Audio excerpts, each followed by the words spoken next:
When we adjourned, we just about to begin with the chart that you've prepared for court. But it- Ngolwesihlanu ke ngesikhathi sesohlukanayo bese siseduze nokuqala ukubuka le chart le oyenzile. Thank you.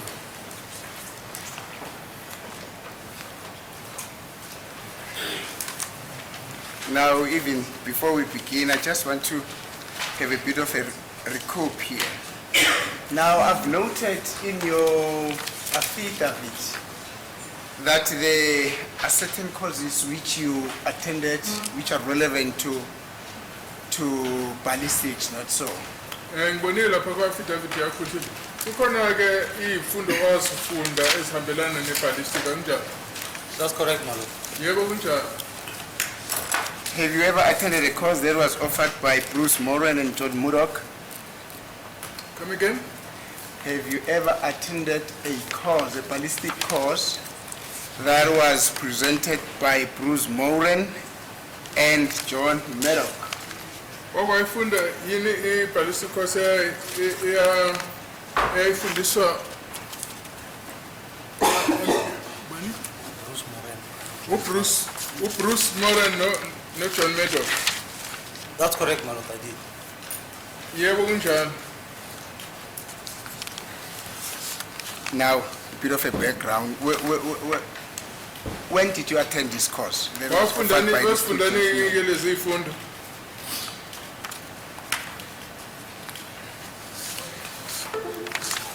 It was in September 2002, my lord. Ngafunda ngoSeptember komnyaka 2002.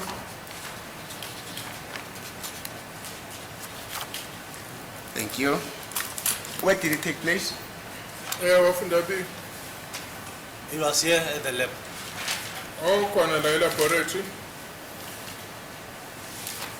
Let's try to be specific. Where here at the lab? Laphi ke la uthi khona le It was here in South Africa at the lab, at the forensic science lab. khona la eMzansi e-forensic science lab. Yeah, in Pretoria. That's correct. Athi Thank khona le Pretoria athi yebo. Now, is it also true or correct that the word CMS stand for consecutive matching striations? CMS stands for consecutive matching striations. Manje ke uCMS lona kuyiqiniso ukuthi umele can you please repeat that? Consecutive matching striations. Umele consecutive matching striations. That's correct. Consecutive matching striations, yes, my lord. Yes. Athi yebo kunjani? So you familiar with this concept? Bathi ukuthi hayi yazi lento esikhuluma ngayo. That's correct, my lord. Thank Athi you. yebo kunjani? Now, these are some of the concepts which you got when you attended that Bruce Moran and John Murdoch lecture in 2002, not so? Bathi okunye ke nakufunda Amongst others. ukuthi kokunye ke yiko lokho enanikufunda kufundiswa uBruce Moran noJohn Murdoch. Amongst others, yes, my lord. Athi yebo kokunye. Thank you. Now, you tested, you fired some test bullets, and on those that you fired as test bullet, you went on to work to compare bullet number 5 and 9 with the same bullet, not so? Athi ke udubule inhlambe eningana wase uthatha ke unumber 5 no-number 9 wawuhlala nale enye inhlamvu. My lord, I compared all the bullets that I fired with the exhibit bullet. Athi hayi ngizamile uqhathanisa zonke inhlamvu engazidubula nale ntambi yombukisa ngayithona.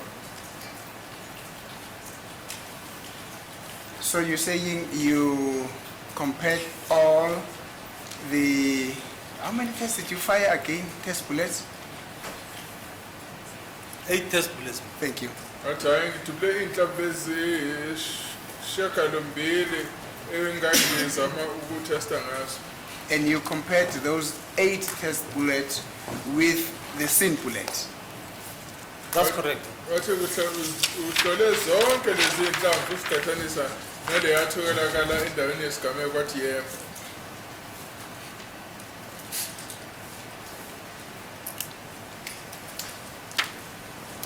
Then of those 8 bullets, you then proceeded. Then why did you mention in your...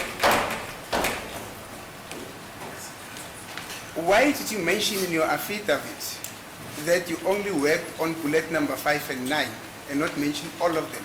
Manje-ke yini indaba-ke uthe wena usebenzise ngenhlamvu unumber 5 nonumber 9 kuphela wazihlola zonke. My lord, in my affidavit, there's no way I've mentioned only bullet number 5 and bullet number 9. I've compared all bullets with the exhibit bullets.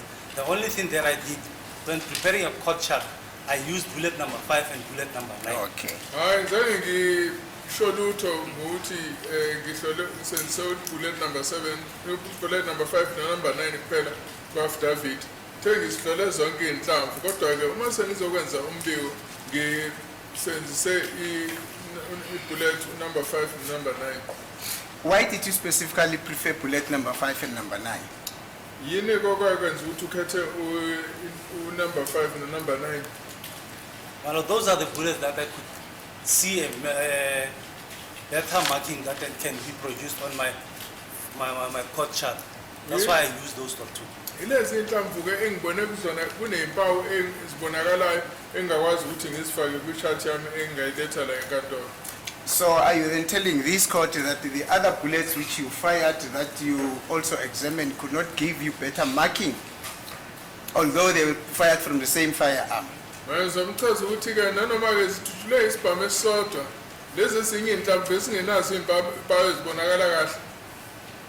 Well, there were markings on all the bullets, but I prefer to use bullet number 5 and bullet number 9 because of their markings.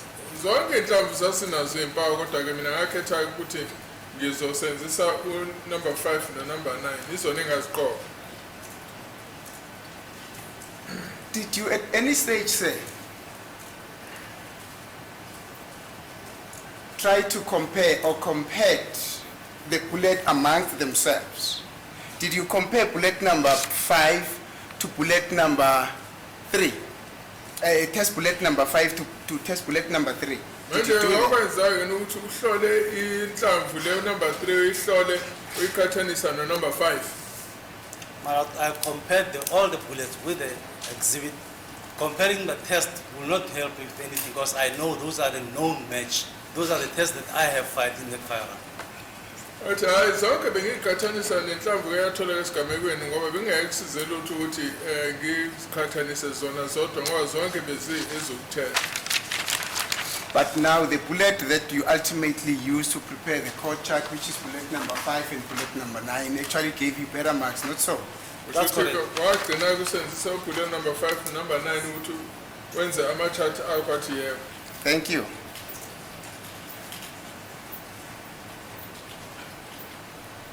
Now you request Lieutenant Colonel Surero to override your work, not so? Manje-ke aseke ucela uColonel Surero ukuthi naye abukeze umsebenzi wakho. It was only for the mic work verification, it's confirmation of my work, if he agrees with me on my findings.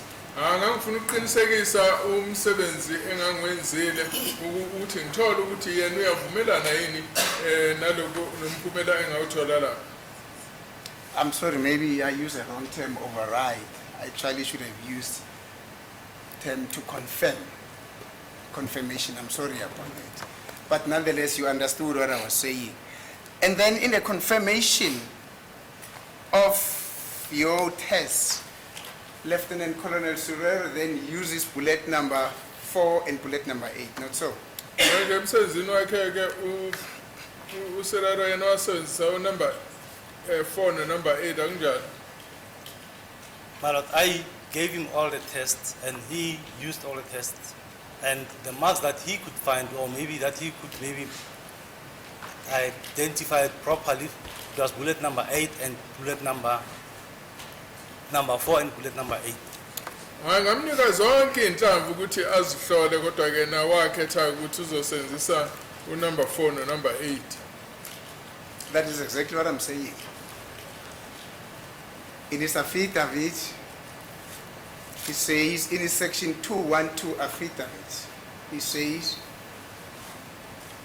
I use test bullet number 4 and bullet number 8 to confirm the tests that were done by Lieutenant Colonel Mangena. That is exactly what he says. Bakushoyo kwa-affidavit yakhe engaphansi section 212 uthi yena wasebenzisa le nhlamvu unumber 4 nenumber 8 uqinisekisa umphumela owawuthola wena. That's correct, my lord. Athi yebo kunjani? Thank you. You also wouldn't tell the court whether, you don't know whether did it make any endeavors to compare that bullet number 8 and bullet number 4 to those test bullets that you came and prepared on the court shot here at court, not so. That is bullet number 5 and 9.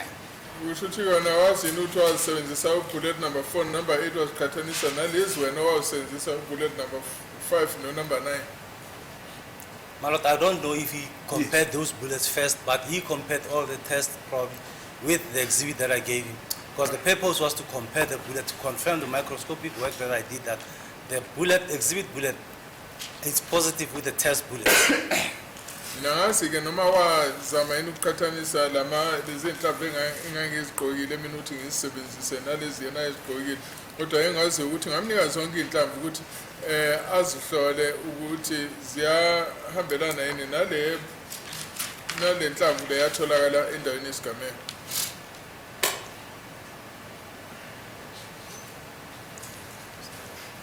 Now, would you agree with me that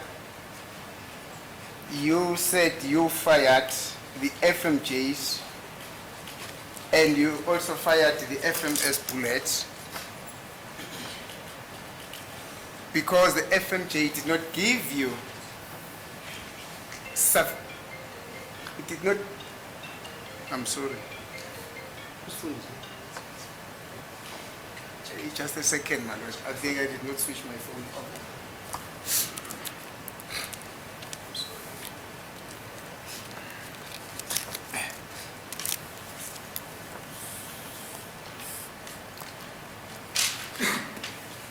Now, you said you fired the FMJs, that's so the full metal jackets, not so, amongst others. Wathi wena kwezinye izinhlamvu wadubula lezi eziwuhlobo le-FMJ, akunjalo? That's correct, my lord. Yebo kunjalo. And do you know what type of a bullet was bullet number 8? Manje ke inhlamvu ke leyo number 8 uyazi yini ukuthi kwakuyiluphi uhlobo? Bullet number 8 was FMJ. Le bullet number 8 lolu hlobo le-FMJ. And that is the bullet that Sirero worked on, not so. That's correct, my lord. Yile nhlamvu le useyasenzela kuyona wathi yebo. Now, how do you explain this rationally? That you had to fire the CMJs in order to get better markings, and yet Mr. Sirero uses the FMJ to compare your tests. I mean, to affirm your tests, to confirm your tests. Manje uchaza kanjani ke lokho ukuthi wena uthi wadubela ama-CMJ ukuthi uzothola impawu ezibonakala ngcono, and then uSirero yena wasebenzisa FMJ ukuthi athole wasebenzisa FMJ ukuthi athole indlela yokuthi aqinisekise umsebenzi wawenza. My lord, the first 2 FMJ bullets that I have compared with this were the tests which were fired by Warrant Officer Rulofs. I could not get the match on this, but could see the similarities. That's why I've decided to shoot more tests using the correct ammunition. And within those correct ammunition, there's CMJs. I also used the 2 FMJs I compared. Not that the 2 FMJs that I fired didn't have marks, they had marks. Into engaqala ngasebenzisa ilezi ezazi engaqala ngasihlola lezi esidutshulwe warrant officer Rolefs. Emva kwalokho ke ngase ngisebenzisa ke ezinye izinhlamvu dubule ezinye izinhlamvu ngoba ngangifuna ukuthi ngithole phela ukuthi kukhona yini impawu ezikwazi ukubonakala ezinye ke zazo ezimbili sayizilolu hlobo lwe-FMJ. No, I don't understand, but can you also understand what I'm saying? Maybe let me put it in a different way. You say you had to fire this CMJ because they were made of a softer material. Therefore, the transfer of the marks into the test bullet was easier compared to the FMJ, not so? Manje uthwena wadubula labo CMJ lezi nhlamvu ezohlobo lwe-CMJ ngoba uthi zona wawukwazi ukuthi impawu zibonakale kangcono kuzona ngoba ke kusho ukuthi ke impawu lezi eziphuma ezibhamini zidlulisekela kangcono kulolu hlobo lwe-CMJ akunjalo. My lord, not that there were no marks on those FMJs, or the marks will differ.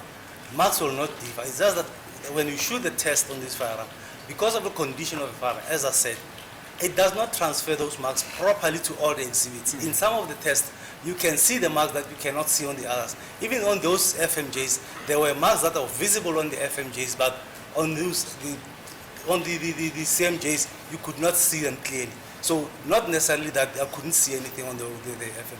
I could see the marks also on the FMJs. Yebo lapha ku-FMJ bengikwazi ukuzibona lezi mpawu kodwa bezingacacile kangcono yikho nje bekufanele kudutshulwe lezi eze-CMJ ngoba bese ngishilo ukuthi isibhamu lesi sasesigugile and iy'mpawu zazingadluliseki kalula zidlulisekela-ke ey'nhlamvini.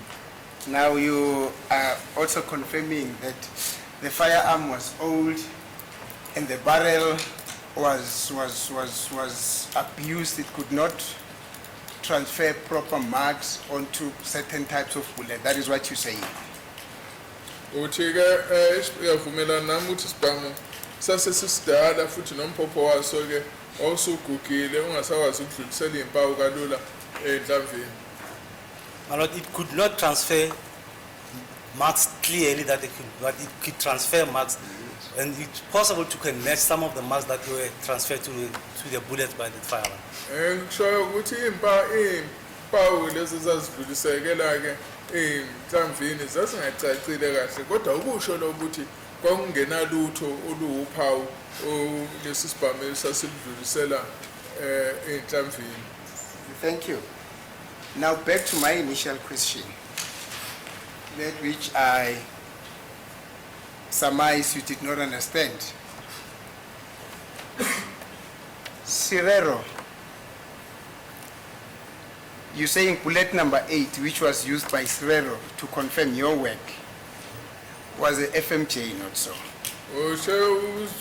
Inhlamvu leyo number 8 esetshenziswa uSirero kwakuwuhlobo lwe-FMJ akunjalo? That's correct. Yebo unjani? Yourself, the bullets that you used to prepare the court's shot, those two bullets, that is now bullet number 5 and 9, were CMJs, not so? So, inhlamvu owasebenzisa-ke ukuthi wenza amashot akwaletha la enkantolo inhlamvu number 5 number 9. So lezi inhlamvu kwakwama-CMJ akunjalo? My lord, I will repeat again. Can you please answer the asked? I'm asking the question. Not I've answered so. this question and I'm asking. CMJ, I'm not saying repeat anything. I'm simply asking you, the bullets, the test bullets which you yourself have used in order to prepare the court's charts with CMJs, not so? Ngithike mina inhlamvu wasebenzisa ukuthi ulungise ama-chart okwaletha la enkantolo zaza uhlobo lwe-CMJ akunjalo? That's correct, my lord. There's Thank two you. test bullets that I have preferred to use for the court chart were the two CMJs. Yebo kunjalo ukuthi lezi inhlamvu ezimbili engangigqoke ukuthi ngizisebenzise ukwenza ama-charge kwakwama-CMJ. Thank you. Now, Sirero comes and confirms your tests that are based on the FMJs.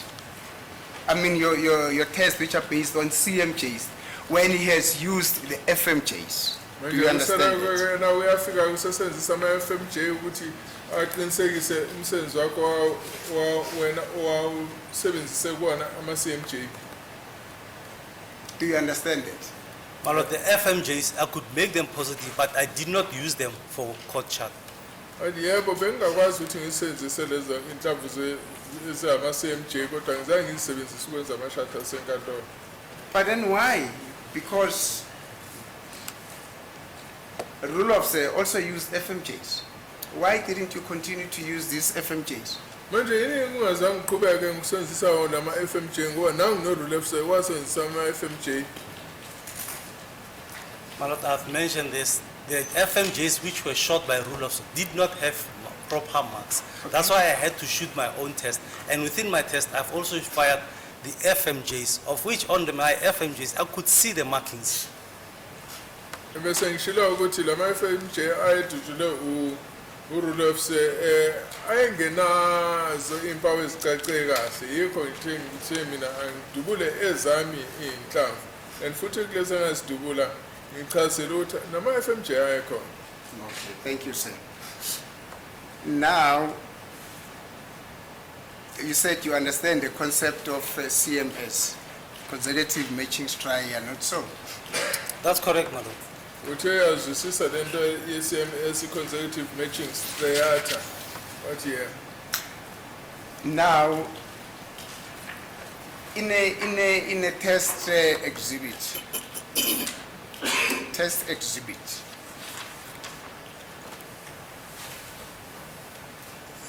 in what region of the test bullet will we find these striations? Manje ke kule inhlamvu le yasesigamekweni le migqa le ukhuluma ngayo uyitholakala. In what? Can you rephrase the question? In what region of the test bullet will we find, or would the expert normally find striations? Manje le migqa le kuthiwa ama striation atholakala phi kule inhlamvu le yasesigamekweni? On the grooves. Bathi ke la kukhona imisele khona. Thank you. You're also familiar with the concept of same relative area or position, not so? Can you please repeat that? You're also familiar with the concept of same relative position within the context of ballistic analysis, not so? Same relative position. Same relative position. I'm asking him if he is familiar with that concept as it is used within the context of ballistic Kukhona ke analysis. lento ebizwa ngokuthi same relative position kusho ukuthi ke indawo efanayo etholakala endaweni eyodwa. That's correct. Wathi yebo kunjani? Thank you. Now, in a practical application of this concept, maybe before I get there, is this also one of the concepts that you got when you attended the seminar or the training by Bruce Moran and John Maddock? Athe okunye kwakufunda ngesikhathi ufundiswa uBruce Moran noJohn Maddock. That's correct. Wathi yebo kunjani? Thank you. Now, how would you define the concept of same relative position as it relates to ballistic analysis? Manje ke ungayihlaziyeni ke inhlamvu lena ke lento ekuthiwa same relative position yona ungayichaza kanjani? My Lord, when you're speaking of the same relative position, I mean, on both items, it must be on the same position. Yes. If you are looking at 1 o'clock on your exhibit, it must be 1 o'clock on your test. If you are rotating your exhibit or your exhibit and test, you rotate them simultaneously to look on the same relative positions. You're not moving one and then you move the other one, or you don't move the other. Both items must be on the same position and you move them simultaneously. Then you are on the same relative position. Makhona the same relative position kusho ukuthi ke imigqa le etholakalayo ke la enhlamvini ifanele itholakale endaweni efanayo kuzo zombili inhlamvu kusho ukuthi nanoma ke uziguqula ke lezi inhlamvu lefanele uziguqule ngesikhathi esisodwa ukuze kutholakala ukuthi endaweni ethize yatholakala yini impawu ezifanayo. Thank you. Now let us use just one exhibit. Just one exhibit. In relation to just one exhibit, test bullet, let's say it's a test bullet or it's a scene bullet, the bullet that is picked up from the scene. In relation to that exhibit, what is the meaning of this concept, same relative position in relation to that one exhibit? Not as when you're comparing two exhibits. Manje ke uma sikhuluma ke ngenhlamvu eyodwa noma yiphi noma ilethole esigamekweni noma ileyo otesta ngayo masikhuluma nge-same relative position usukhuluma ngayo. Lord, you cannot speak of same relative position in one item. It cannot be. If it's same relative positions, when you are comparing two items, it must be the same position from this one and this one. So if you are talking of one exhibit, what do you mean by the same relative position? You are relating it to which exhibit or to which part of it? Because we are talking about one item. Angeke ukwazi uthi izinto ziyafana kuwukuthi ukhuluma ngento eyodwa.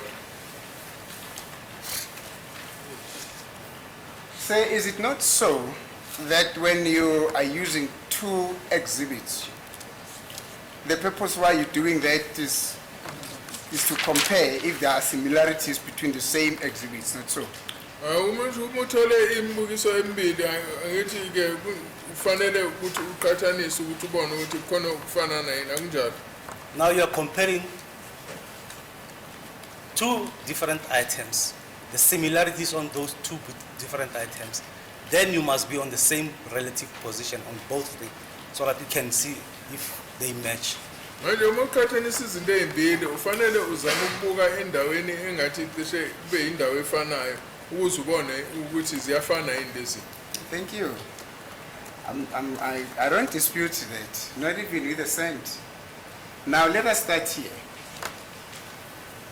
You receive a scene bullet, not so? Asiqale lana akasithi uthole inhlamvu etholakala esigamekweni. That's correct. Yebo njalo. Now, under your microscope, you put that scene bullet under your microscope, and then you determine that there are indeed some striations in that bullet, not so, on the grooves, as you say, not so. Uthatha le nhlamvu uyifaka ngaphansi kwe-microscope ukuthi ubone ukuthi kukhona yini la ekudwebeke khona la kunemisele khona enhlamvini leyo akunjalo. That's correct. Yebo kunjalo. And let us assume at this point you haven't received a tool which that scene exhibit could have been or a gun or a firearm that scene exhibit could have been fired from. It's only the scene bullet. Not received any firearm, not so. Manje uma ungakayitholi ke isibhamu engacatshengela ukuthi ngabe kuyisona esadubula le nhlamvu usaphethe sikhuluma ukuthi manje usaphethe inhlamvu eyodwa nje etholakele endaweni yesigameko. I hear that, man. Yeah, no, this process is very necessary. We're trying to assist the court. We're simplifying it with a view to assist the court. Now, you put that scene exhibit under microscope and you're able to identify certain marks. Bathi manje uthatha ke le nhlamvu oyithole endaweni yesigameko sifake ngaphansi kwe-microscope manje usuyabona ukuthi kukhona izimpawu ezikhona la. Do you follow? Ngizwisisa? Yes, I follow that, my lord. Ngiyalandela. And because of that identification,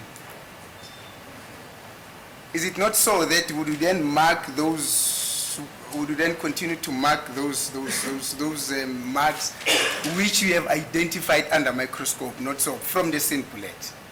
Manje ke ukuthi ke wena uzohamba ulokubhala ukuthi iziphi naziphi izimpawu lezi uzitholile kuleyo nhlamvu. muyibuka ngaphansi kwemayikroskopu akunjalo. My lord, I don't understand to mark them. To mark them, you can't mark them not knowing that what type of marks it can be unique markings, but are you comparing them with anything? Athaya uma angazwisisa ukuthi uzobe ngizimakelani ngoba nje ngenzeka ukuthi impawu nje ezikhona ezingafani nezinye inhlamvu. Kodwa ungasikhathanisa ngibona ukuthi uzobe uzimakelani. Say you're not yet at the position where you need to compare. We're not yet there. You still now having one exhibit. You just want to identify that exhibit if it has got marks. Do you understand? Nasikafike esikhathini sokuqhathanisa sithi usathole inhlamvu eyodwa usafuna ukubona nje kuphela ukuthi inazo inempawu ezikhona lapha kuyona. Do you understand? Uyazwisisa? I understand there will be grooves on those and then there will be marks on the grooves. Yes. Yebo kuzoba khona imisele khona lapha kuleyo nhlamvu futhi ke nempawu ezithile zizobe zikhona nazo khona lapho kuleyo nhlamvu. Now some days later, an investigating officer then brings a firearm and requests you to do a matching. Manje emva kwaloko ke sekufika ke iphoyisa liphethe isibhamu bese ke licela ukuthi awuzameke nje uqhathanisa naleso sibhamu.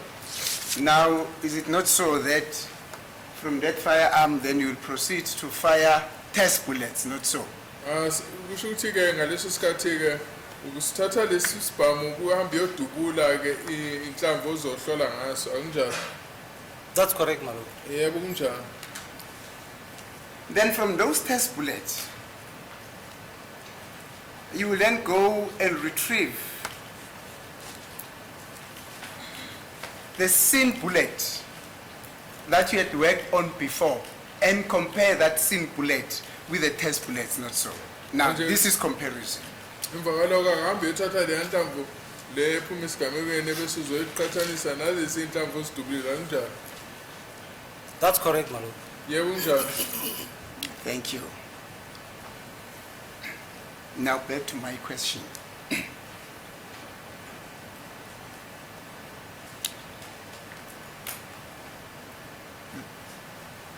Those marks, because you have just said that there are marks, of course, that you could find on the sin bullets, which would be normally on the grooves. Now, that groove on which the marks are appearing, would that not be a same relative area? Ngithekele umseleke la uzothola khona imark. Or Ngasithi uyihlolile wathola ukuthi kukhona umsele la uthola kunemark khona. Uzobe ingekho yini endaweni ecishe ifane? My lord, if I compare the two bullets, then I identify the groove that matches. Yes. Then that groove will be my first groove. Then when I start looking at the markings, the individual markings on that one, I'll start matching them. Then I'll go to the next groove, of which will be the same relative position on both items, moving to the next groove. You can look into that when you see the whole groove. If you can see, you don't want to see the whole groove, you can just magnify it, make the marks a little bit bigger. You can count that. No, if you see the whole groove, you can count all your striations on those things. Manje ke uma ngibheka inhlamvu ngiyengibona ukuthi ukhona umsele engizothi uma ngiwubhekile ngibona ukuthi lo ngiyawubona kahle lo msele ukuthi unjani bese ngiyabheka ukuthi ukhona yini impawu ezitholakala kulowo msele and then ke uma sengiqhathanisa ke nale enye ke inhlamvu ngizofuna ke umsele ofana nalo yamsele lo ngale bese ngiyabona ukuthi cha yiyo le ndawo engathi indawo ezifana nayo mase ngiqhubekela phambili ngizofuna indawo ezinjalo ezicishe ezifanayo. thank you, sir. Now, your understanding of the concept same relative area would mean you can find certain marks on a particular groove and then you can go to, and then you twist the exhibit, and then you find certain marks there as well. That it means now on two different groups you find marks which are similar. That is now your understanding of the concept same relative area. Manje usho ukuthi ke uma usuke wathola imarkethize mhlawumbe uphawu thize komunye ke wemsele letholakala lapha kuleya nhlamvu. That's correct. Usiguqula ke leyo nhlamvu uthole ukuthi ke uthola enye omunye umsele onolunye uphawu. Usho ukuthi enye ke indawo engathiwa i-same relative position usho ukuthi indawo efana nayo leyo. That's correct, Malo.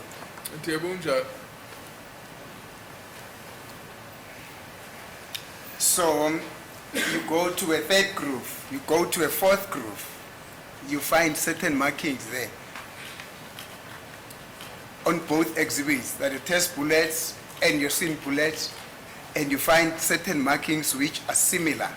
According to you, that will also constitute same relative area.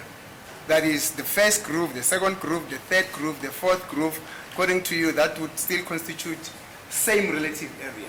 And musudlula kumselo wesibili wesithathu wesine wesihlanu besithola ukuthi kukhona impawu ezikhona lapho endaweni efanayo iloko ozokubiza ngokuthi same relative area. That's correct, Malo. That's correct. Kunjani? You attended this training offered by Bruce Moran and John Murdoch in 2002. Is that what you got from them? Manje ufunde lapha lesifunde sethu la uBruce Moran no John Murdoch ngo-2002. Ikona lokho wakufunde lapha. That's correct, Malo. Yebo kunjani? Say with due respect and the greatest respect that I have for the experts, I'm going to put it to you that you had it all wrong. Hayi ngokuhlonipha okukhulu ke ngifisa ukutshela ukuthi cha engathi wenza iphutha. That is going to be demonstrated when and as and when the matter progresses, that you had it all wrong. Hayi uzocaca uma siluqhubeka ngalolu daba ukuthi cha wenze iphutha.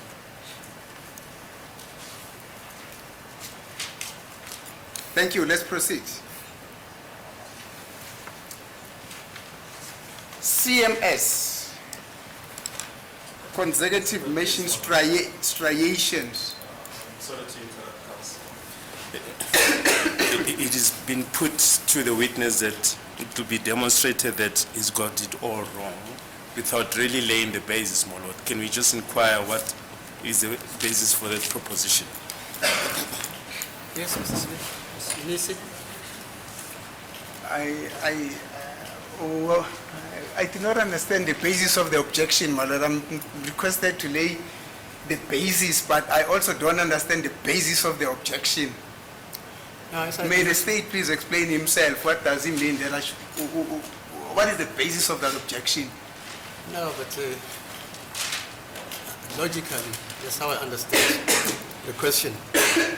Logically, this expert witness must be told what the correct position is because he has got it all wrong. He must be told. Mr. Baloi, is that what you... Yes, indeed, that is the basis of the objection. If you don't want to tell him or her, or you don't think it's necessary, you're at liberty not to. I've just indicated, my lord, that as the trial progresses, Okay, that is fine. going to be demonstrated that he got it all wrong. All right, Exactly. So I don't understand the basis of the objection. all right. Thank you. CMS, the consecutive machine strier. What do you understand with the term consecutive? Manje-ke uma sikhuluma ngaleli gama leli esetshenziswa lapha ku-CMS consecutive matching style, leli gama-ke elithi consecutive, yini-ke oluzwisisayo ukuthi Let me put it this way. It could be a very broad term. I'm referring to it when it is used within a ballistic context.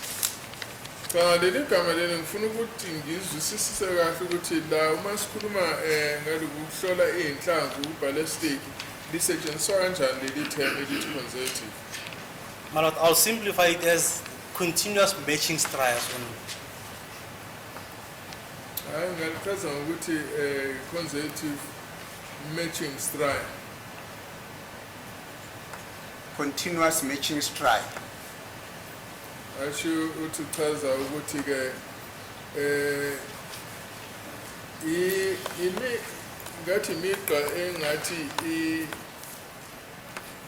iyafanana enokulandelana. Continuous matching strike. It's consecutive. Continuous. Thank you. Now, we are going to go into the chart that we have prepared in order to simplify this whole process of continuous, as you're saying, and You can say consecutive, continuous as or I'm saying. sequence of matching strides. Excuse me? Continuous or sequence of matching strides. Sequence of matching strike. Hayi singakhuluma-ke ngemigqa elandelanayo efananayo. Thank you.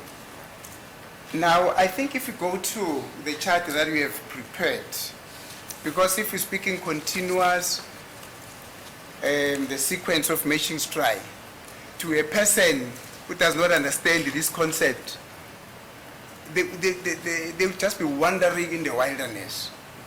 Let us simplify it by specifically referring to the chart that we have prepared. Thank you. Now, I'm going to request that we go to Exhibit 13E6. If it can be bring for us, please.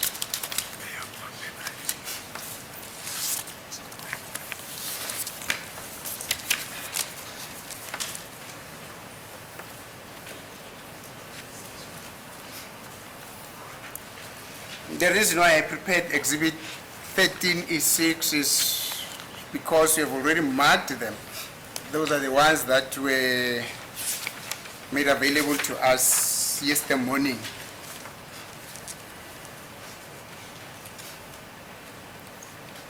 If it can be enlarged, please. Thank you. Now, is it correct that this is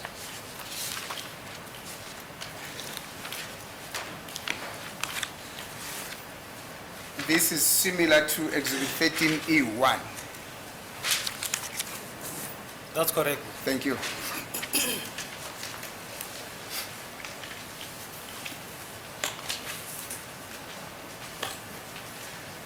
Just a second.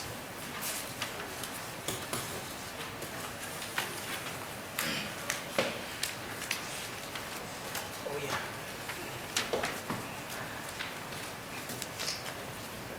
Thank you.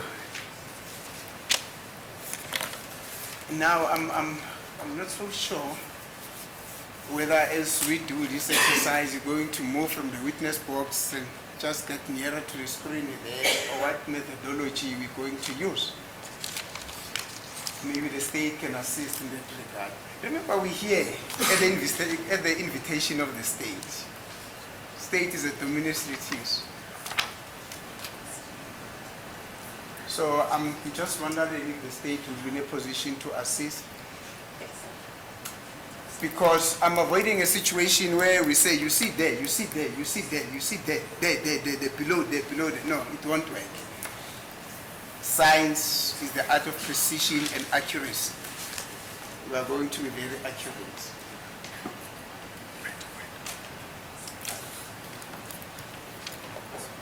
I'm not so sure, my lord, whether this witness is going to get to the board today as it trying to demonstrate the concept that I'm asking him about or what? Yeah, ask him. He will go there if he has to answer by going there. And then he'll come back into the witness stand and tell us what he just saw. Thank you, my lords. Now,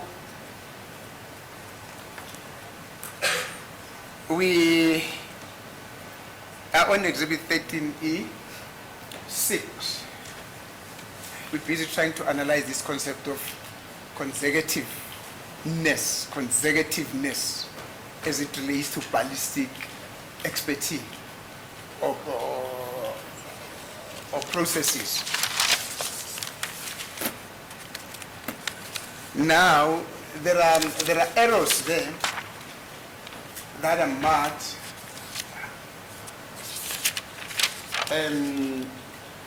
one that is on both.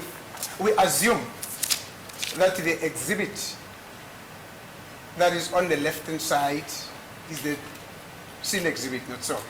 Sithatha ngokuthi ke la kubonakala khona kulesi sithombe kunemcibisholo e1 futhi ke sathatha ngokuthi ke isithombe singapha ngakwesokunxele isithombe ke senhlamvu eyatholaka endaweni yesigameko kanjalo. That's correct. Yebo kunjalo.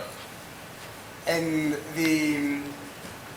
what is depicted on the left or on the right is a test bullet that was fired by you at the forensic science laboratory. So, Athi ke bonakala ke ngakosokudla isithombe inhlamvu wayedubula uze uzohlola ngayo test bullet. thank you.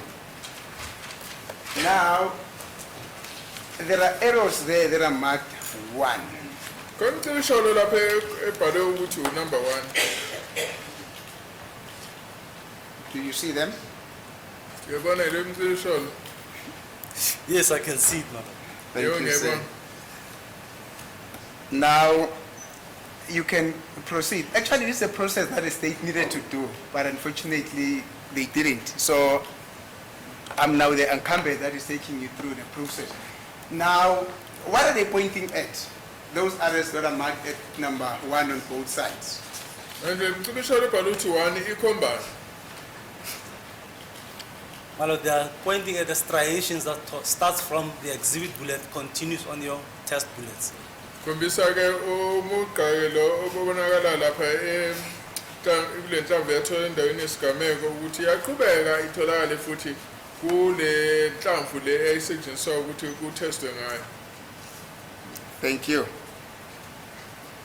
And as you look on the screen, that will tell you that those are the highest point when you start from the bottom upward. Not so those ones, the arrows, they are at the highest point there. Not so. Which ones? The ones at the top. The ones which are marked 1, they are a little bit taller than the others. A little bit taller than the one marked 2, 3. Yabonakala 2 and ukuthi 3, ke yes. le mcibisholo emakwe ukuthi 1 ingenhlana kwale mcibisholo ebhalwe ukuthi number 2 and number 3. Or let me put it this way, they are at an elevated angle compared to those that are marked 2 and 3, not so. Akule engele ngathi phezudlwana umuqhathanisa nale emakwe ukuthi number le mcibisholo emakwe ukuthi number 2 and number 3. Not so. They are at the elevated. Level, it means they are above those that are marked 2 and 3. Meaning 1. Yes, 1 on the screen, on the screen. Yes. Is that not so? That's so. Thank you. Athi yebo kunjalo ukuthi le mcibisholo ingenhlana kwale but number 2 and number 3. Now, when you have identified this 1, we can assume that the line that is running from the scene bullet to the test bullet, they align at the center of the 2 bullets. In other words, that could be regarded as a match, not so. Yabonakala ukuthi khombisa imigqa efananayo kulezi inhlamvu zombili. They align, my lord, yes. Yes, that's a match. ethi yebo hayi ziyafana. When you're only speaking about one, you cannot say it's a match when you see only one. No, in other way, okay. Kodwa ngeke ukwazi ukuthi hayi ziyafanana ukuthi ubone nje owodwa umuntu. In this regard, when I say a match, I don't mean, therefore, the conclusion is that the sin bullet matches the bullet that was, matches the test bullet. I'm saying there's a synergy there. The line goes through. It runs from the sin bullet to the test bullet. So there's a similarity there. Adikhona ukufanana lapho ngoba lo mugqalona usuka kule le tabletho lesigamike udlulele kule nkamvu lesetshenziswa ukutesta. That's correct, man. As I said, it starts on the exhibit bullet, continues to the test bullet. Yes. Yebo ziyafanana ngoba iqala lapha enkamvini yombukiso iyofika lapha kule kwahlolwa ngayo. Now, what type of a line is that? Is it a striation, or what type of a line is it? Manje hlobo lunikele umugqalo lapho uyiloko ubizwa ukuthi striation. Yes, my lord, it's a striation line. Thank you. Yebo ilo line ubizwa ukuthi striation.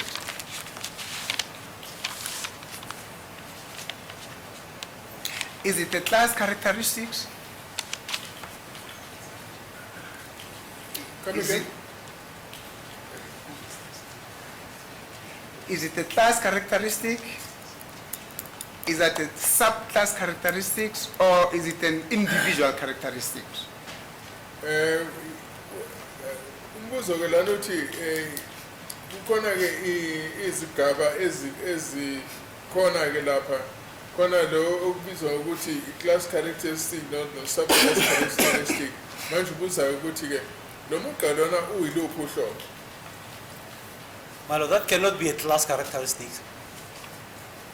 And it cannot be a subclass characteristic.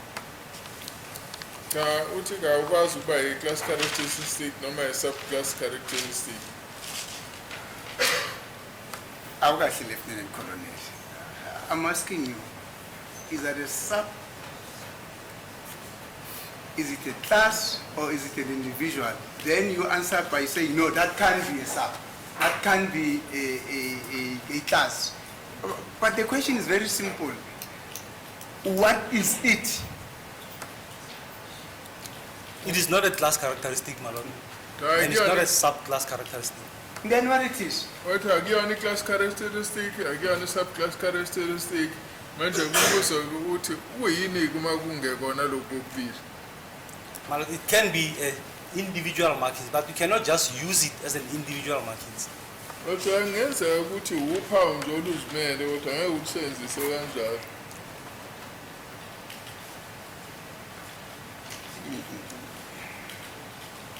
Just a second. Yes, thank you.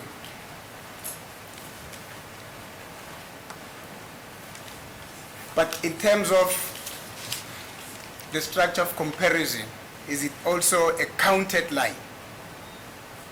Are we counting it? That's correct, yes. Thank you. Wathi yabala yini kuloko kusebenzisela athi yebo. Thank you. Now let's go to 2. To the arrows that are marked 2 on both Asiyeke sides. mcibisholo ke ebhalwe ukuthi number 2. Do you see them? Yes, I see them. Wathi yabona yebo ngiyabona. Thank you. Now, we can also assume that like those like that line, that striation that goes that is mark number 1. We can number 1 on both sides. We can also assume that this is the same scenario. That is the line that is from the scene exhibit marked 2 goes through to the test bullet on your right hand side, which is marked 3. In other words, it goes through. There are similarities. I don't want to use the word match again. Amasibheka ke sothi kuyafana nakuloko esibonile kulomcibisho lokuqala ukuthi umcibisho lo wesithathu lolu phawu lelo liyadlulela kule nhlamvu le okuhlolwe ngayo kulusuka lapha kule nhlamvu le eyathola endaweni yesigameko kanjalo. That's correct, madam. Thank you. Yebo kunjalo. Maybe just before we proceed, is this now a two-dimension or a three-dimensional process? Using a microscope. What we're seeing? I mean, using a microscope. Yes, It's a three-dimension. three-dimensional. Thank you. Masibheka lapha i-two dimension noma i-three dimension yini kusho ukuthi ke ibonakala uma sithi two dimension kusho ukuthi khombisa ukuya phezulu nokuya ohlangothini kanti ke uma sikhuluma ngo-three dimension ikhuluma ngokuthi kuya phezulu ohlangothini nokuthi ijule. Thank you. Hi, Mr. Ngowe, that was excellent. Thank you. I mean, your understanding of what I've just said, or what a three-dimension is, that was excellent. Thank you, sir. Now, that will be, according to you, that will be a second count, not so. Ngokusho kwakho kusho ukuthi kuzobe kubalwe uwesibili la akunjalo. That's correct. Yebo kunjalo. And according to you, that will be a consecutive count from 1. In other words, you've counted from arrow number 1, and then you're now in arrow number 2. That is 1, 2. It's a consecutive count according to you, not so. Futhi ke indlela kubalwa ngayo ke lapho kuzobe kubalwa ngendlela elandelanayo ngoba ngithi uqalwe kuleyo kuqala ku number 1 kwase kuyiwa kule yesibili. That's Not so. correct. Athi kunjalo. Thank you. Now, let us look between point number 1, arrow number 1, and arrow number 2 on the exhibit on the exhibit bullet.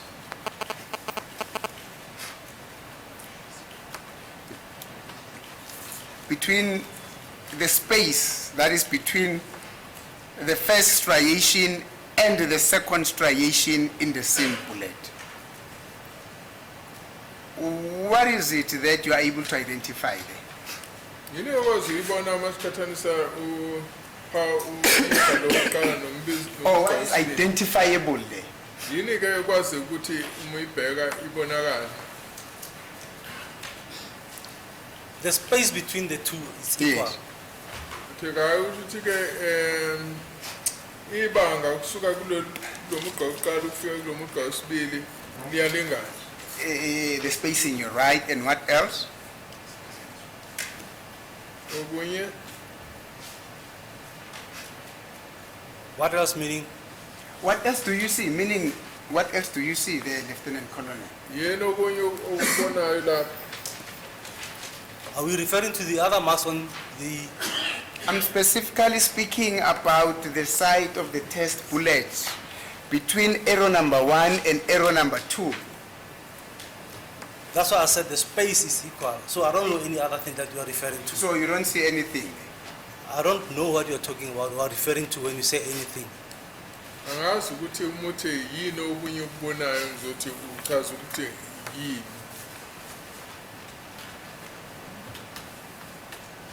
Are there no striations that you're able to pick up between arrow number 1 and arrow number 2 on the scene bullet? Ayikho yini imigqa okwazi ukuyibona kusuka kulo mcibisho lokuqala uyofika kulo mcibisho lo wesibili ongaba uphawu libonakalayo. On exhibit bullet, yes, there are other striations that ends up there on the dividing line. Yebo khona ke eminye imigqa eveli yophelela nje la kulo mugqa lo wehlukanisayo. Where do you see them? Where do I see them? Remember, We're talking about a space that is between arrow number 1 and arrow number 2. We have not yet moved further. Now you are saying yes. There are other striations that go up to the point where the two bullets are meeting. Is that what you're saying? On the same space between 1 and 2. Yes. Yes, I can see them there. Athi yebo ngiyabona ukuthi khona impawu ezikhona lapha kwa number 1 no number 2. Maybe just for practical purposes, could you, with the leave of court, of course, can you just go and point them out at the screen there? Athi ngayini esikhombisa zona escreening. I've got a ruler here. I've got a ruler.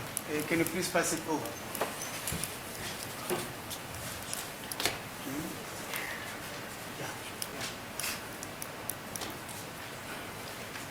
Are we referring to these striations here?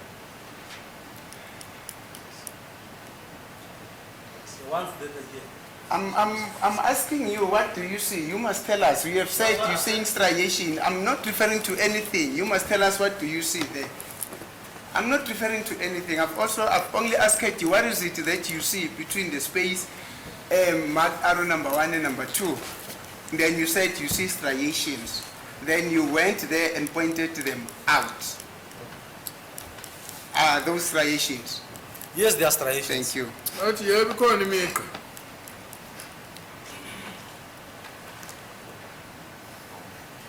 How many? Mingaki?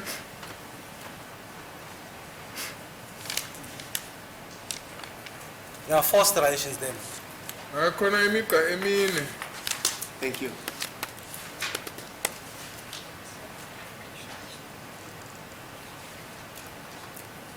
Those 4 striations which you've just mentioned, do they go through to the test bullet? which is on the right? Are they also visible on the test bullet which is on the right? Iyabonakala inemigqa ku le bullet le kuthiwa i-test bullet engapha ngakwesokudla. My Lord, they continue to the test bullets, but on that part of the test bullet, they are not visible. I just want to point out to you the court now. If you look at the test bullets here, they are not there, but if you continue looking, there they are at this side. On this part of the bullet, they are not there. So if you look at your bullet, as I said, it's a soft bullet, it's a soft lead bullet. If it bends like this part will not have your marks. But this part will have your marks. Okay, thank so you. that bullet, because it's a soft bullet, the possibility of it bending a little bit so that it cannot pick up all the markings are very high there. Okay. Ngoba ke le nhlamvu yezongo umthofu kuyeza ukuthi kube khona la igobe khona bese kwenza ukuthi ke la lezi impawu lezi singadluleli endaweni eyodwa kodwa ke uma siqhubekela phambili ziyabonakala lezi impawu kuye le nhlamvu le. Thank you, sir.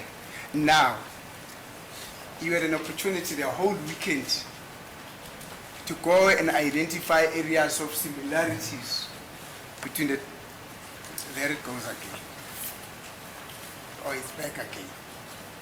Between the similarity, similarities between the test bullet, and when I say similarities, please understand me contextually, between the test bullet, which is on the right, and the exhibit bullet, which is on the left, to identify all those marks which are similar, whether they extend or they do not extend. Usolila isikhathi esihle ngempela sonto ukuthi uhambe uyobheka futhi ukhombe zonke indawo la kubonakala khona indawo ezifanayo imigqa efanayo kule test bullet nale nhlamvu etholakele endaweni yesigameko. Not so. That's because that was not the assignment. The assignment was to go and depict the marks that are visible on E1, and that is precisely the exercise that the witness has done. Not all the striations, but the striations that he has identified on Exhibit E1. Yes, it is a court, my lord. I think the state again had it all wrong. Very all wrong. exhibit X13 EC1, he has got no markings, which is the reason why on Friday this expert was requested to go and identify and mark those areas which is able to identify on the exhibit bullet and the test bullet. That was the assignment. Nobody said to him that, look, if you are unable to find it in the middle and you find it at the end, you should not mark it. But exactly, that is coming, my lord. Let's look at point number 3, error number 3. Error number 3. Now, is that not what you're suggesting, that the bullet would not have been able to pick up those marks as per a demonstration of it bending in the middle? You know, a child is taking is it a convex or a concave shape? I think it's a convex shape or a concave shape, yes, such that as it goes through the barrel, it is unable to pick up mark in the middle of its body, but only on its edges, on its ends, not so. That is exactly what you have done on point number 3. And nobody said you should go and do it in point number 3. Now back to my question. If you are saying that those striations that we have already pointed out as striations that are between point number 1 and point number 2 on the scene bullet are also on the test bullet, irrespective of where they are in the test bullet, if you're able to pick them up, why did you not do the same exercise as you did on point number 3? Ukuthi ke khona ke impawu zibonakalayo lapha enhlamvini yembukiso ezikhona lapha kule nhlamvu yetest, yini ke ungazange usikhombise lapha ku number 3 njengoba wenzile kule mgqibelo lokuqala nosibili? Marat, I've pointed the sufficient marks to show the similarities between both exhibits and the test. I didn't point out all the marks. It's not going to be possible to point all the marks there. There's a lot of marks there. Angizange ngifuna ukukhomba zonke impawu, kodwa bengikhombisa nje impawu ezingasisiza ukuthi sibone ukuthi kukhona ukufanana. But sir, exactly, that was the assignment. Go and identify all the marks that are found on the test bullet, on the test bullet and as well as the scene bullet. Nobody said limit yourself. That is the exercise that you are requested to go and do. Then you decide to come up with this. The state is objective. As a good Christmas, we're not going to repeat ourselves and belabor the point, but we've made our point that that was not the object of the exercise. The object of the exercise was for this witness to highlight the markings that he has identified in exhibit E1 on the exhibit that he is now handed up as exhibit E6. That was the sole purpose of the exercise. As it is the court, Manat. I think I've made my point. Sorry, just for... How did you understand the alleged assignment which you were given in connection with the charts? What were you supposed to do? I wasn't there when they agreed. They agreed amongst themselves that this is how you must do it. I was requested to point out the marks that I have identified on the court chart. As I said, when I was testifying, they asked me how many marks did you see on your bullet. And I said, on the first chart, I remember I said 6 or 7 marks. And when I did the court chart, I've mentioned up to 6. If you can check all my markings, it's up to 6. I've never went more than 6. Yes, Manje njengoba abantu kuhambile ngempela sonto wena ucanga ukuthi uthunye ukuthi uyowenzana nathi hayi mina bengithunye ukuthi ngiyokhomba impawu ezisebenzisekayo. No, and I'm aware of that trick, you say. Now you are simply aligning your answer to what the state has said and most probably to what the court is asking you. just an alignment, but nonetheless it's fine, I've made my point. Now, in terms of the counting, when there are stoppages in terms of synergy, now how do I put this one? Let us take a break, Malad. I'm requesting that you take a break. It's already time for a short break so that I prepare my answer to this one. My question to this one. Yeah, Well, okay. I don't want to confuse this witness with the answer, with the question that you will not be able to understand. Thank you.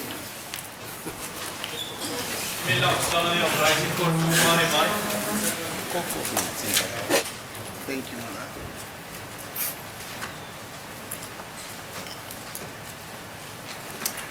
Now, sir, before the adjournment,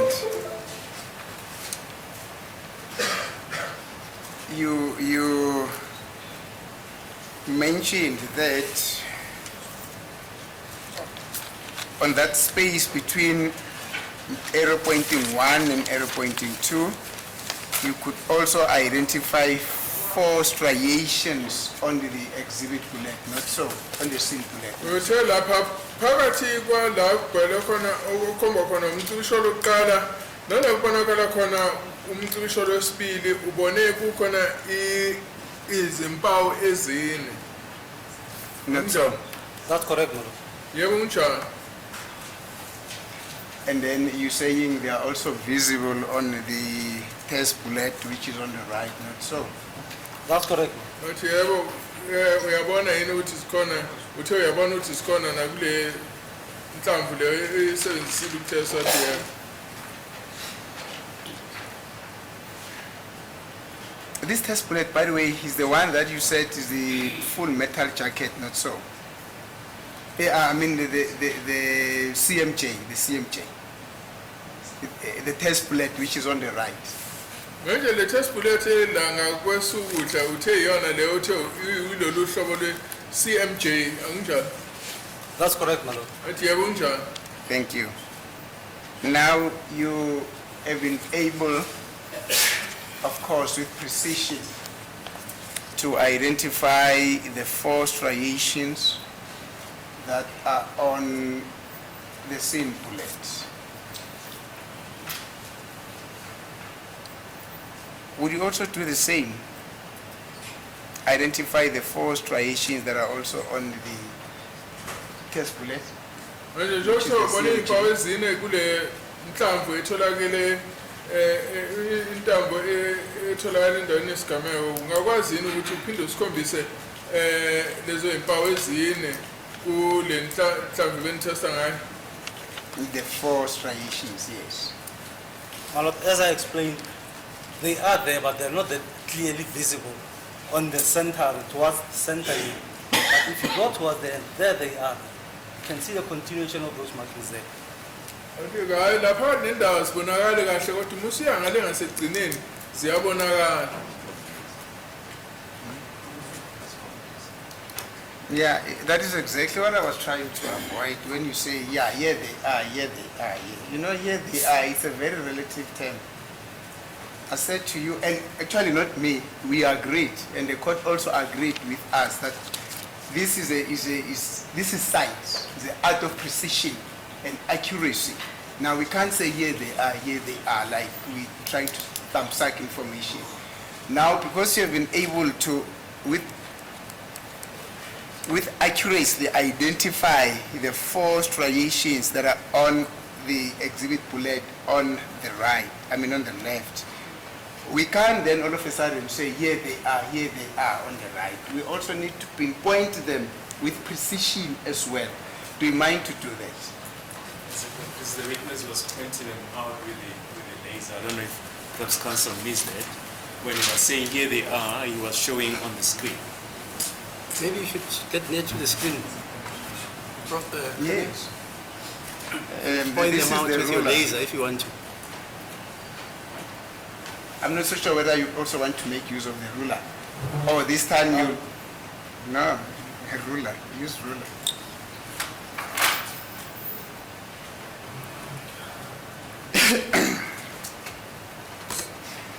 Now, as you point them out, say, as you point them out, let's start with number, before you begin.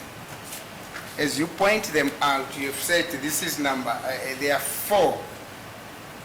Now, I'm going to request you to say the first one, and you're going to, it doesn't matter whether you start from the bottom or from the top, but there will always be a first one that will also have to match with their own, that needs to pair on the test bullet, the second one, the third one, and the fourth one as well. You may proceed. I just wanted to request you to follow that process.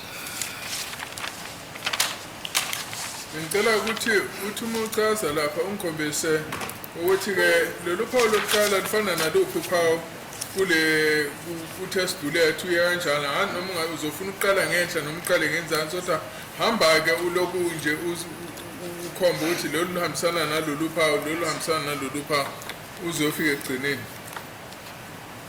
But before I go there and point at the ones I said the bullet could be that in the middle it bent a little bit, like, so those marks are not transferred to the whole bullet. So not all of them will be clear, not all of them will be visible that you can point them out. You can see some of them, but not all of them. And as I mentioned now, I can see some of the marks, not all of them. on this part, you can't see them. But when it comes here, they start to appear again.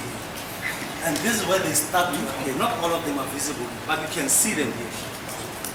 Njengoba sengichazela ukuthi le nhlamvu lena inhlamvu eyayigobile kangangoba-ke iy'mpawu zange zidlulisekele zonke kule nhlamvu le kodwa njengoba usubhekile lapha esithombeni kuyabonakala ukuthi ngasekuqaleni azibonakali kahle kodwa uma kulokhu kuqhubeka ziqala ukubonakala azibonakali zonke zicace kodwa kuyabonakala ukuthi ziyaqala ukubonakala uma siyangale ngasekugcineni kwesithombe. Thank you, sir. Now, if you say they are visible, if they are visible, then they can be counted, not so. You can count them if they are visible. Uma ukuthi zibonakala kahle ungakwazi ukuzibhala kunjani? I'll point to the laser here. There they are, but not all of them are visible as clear as they are here. But there, you can see 2 or 3 of them there, but not as clear as here. So for me to go there and count them, it won't be of any sense. It won't be what? It won't be of any use. It won't be any use. Zicaci ngokulingene ngale ngasekugcineni kwesithombe.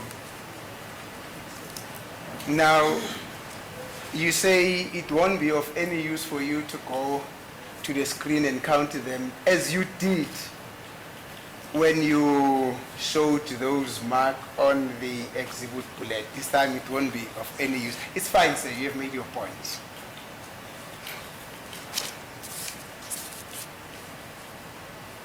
Sorry, I missed that one. Or should I repeat the whole thing? If you can, please. Thank you, sir. I'm saying, this time you're saying it won't be of any use for you to go identify and point out those striations which are on the test bullet, as you have done when you went to the screen and pointed out with precision those striations that are on the exhibit bullet. Now this time you're saying it won't be of any use for you to do it. And I'm saying it to you, it's fine, you have made your point. Ushuthi angeke size ngalutho ukuthi uhambe usikhombisa lapha ku-test bullet lezi impawu lezi njengoba usikhombisile kule nhlamvu lena etholakala endaweni yesigameko anginjalo. Malot, I've pointed them twice. Now I must go count them. As I said, I've pointed them there. They means they are visible. In terms of the same CMS that I've been requested, in CMS, you need only 6 matching striations or 2 sets of 3. There I've pointed out 6 matching striations, of which is the minimum, and they're enough for me to make it positive. There's no need to continue counting those lines out. Manje lapha ngikhombisile impawu eziyisithupha and as kuthiwa nje izona esidingekayo ukuthi sikwazi ukukhombisa ukuthi khona ukufanana angazi ukuthi usadinga ukuthi ngiyozibala ngizibalelani futhi.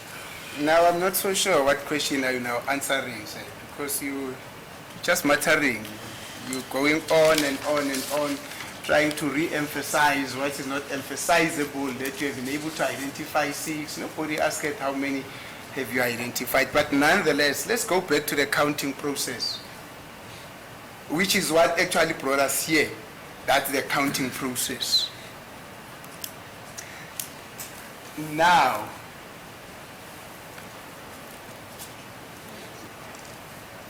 you have, and we're agreeing with you that those arrows that are marked 1 and 1 on the left and right, that's a striation. In other words, it runs throughout. It's a similarity. There's no argument about that.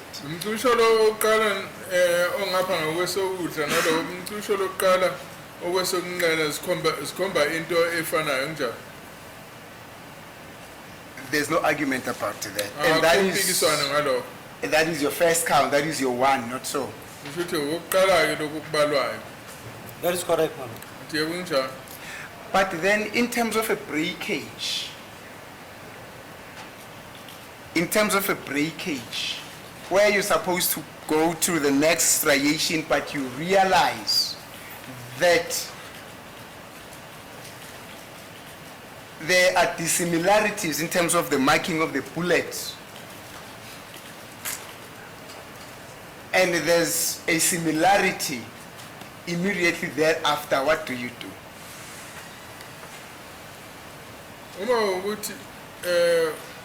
Can you please repeat that one?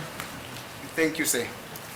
I am saying we have counted 1. Now you need to go to 2.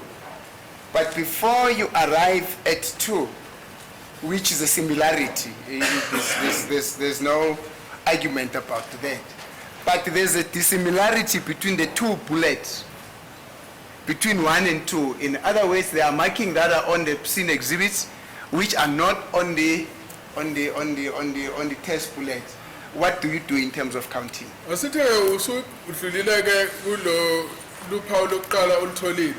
Ungakafiki uphawu lesibili uma uhlangana nendawo la ubona khona ukuthi kukhona ukwehlukana kwempawu ukungafani wenzani uma uhlangana nento enjalo. My lord, if I have those markings on my exhibit bullet, what I'll do is I'll look at my test bullets. Yes. Do I see them on the same spot that I'm looking at? If they're not there on the same spot, I'll move it towards the front to check if they're there at the front.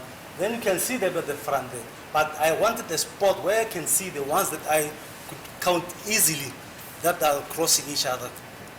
Hayi ngikwenza ukuthi mangibona ukuthi angiyiboni ngiyalibona uphawu ngapha kulenye inhlamvu. Mangaliboni kulenye ngiyedlula ngiye phambili ngiyobona ukuthi le phambili iyabonakala yini.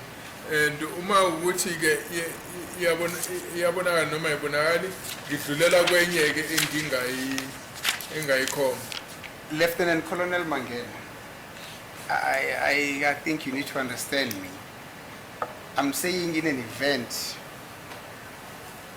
there's a similarity in terms of the marking on both bullets. That is the test bullet and the scene bullet. Then that is your 1. And there is also another similarity, a clear similarity that is marked 2. That should be your 2. But now in an event where there are these similarities between 1, 2 in terms of the marking of the bullet, how should you conduct your counting? Do you still say it's 1, 2? How do you do it?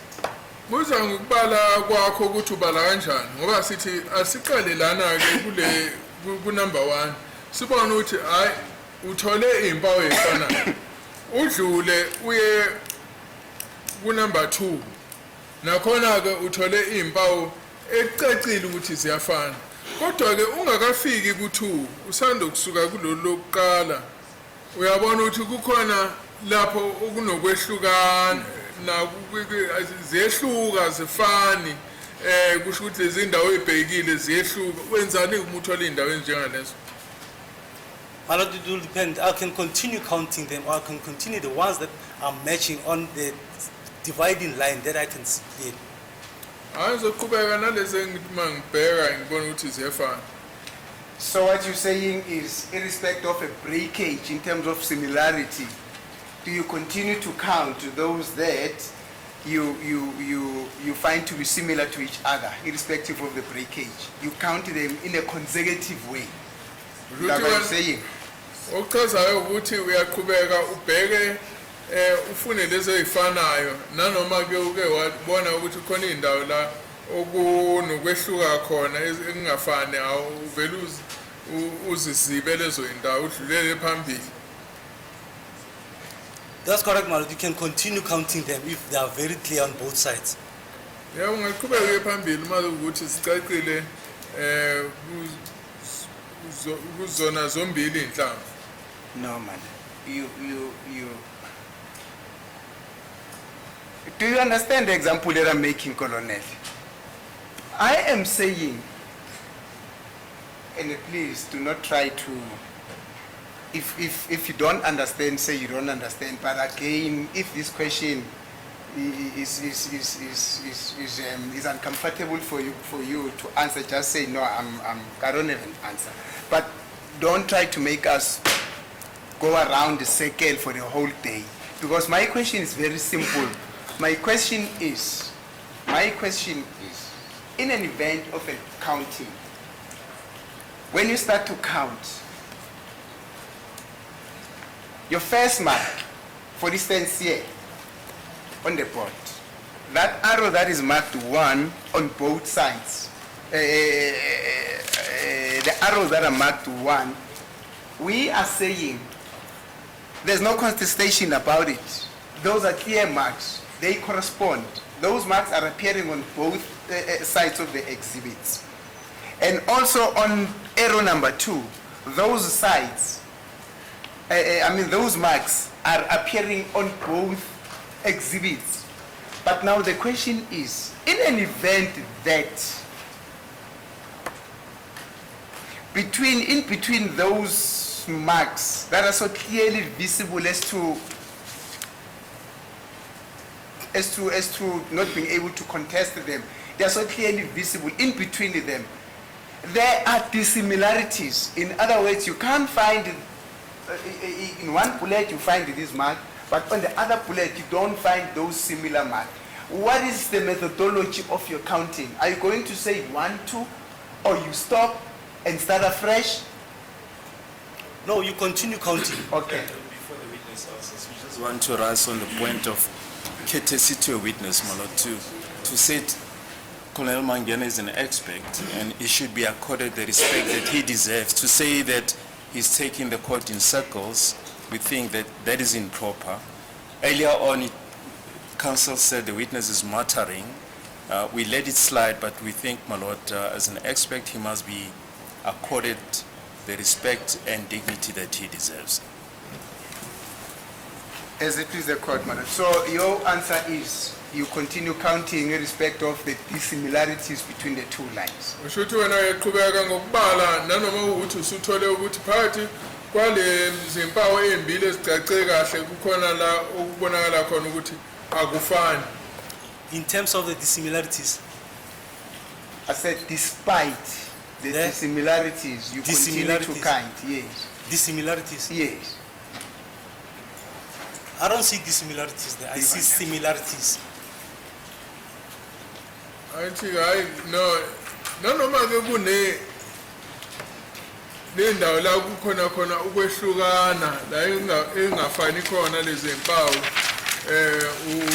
uyaqhubeka ubale mase hayi mina ngiboni indawo la ezihlukene khona ezingafani lezi impawu.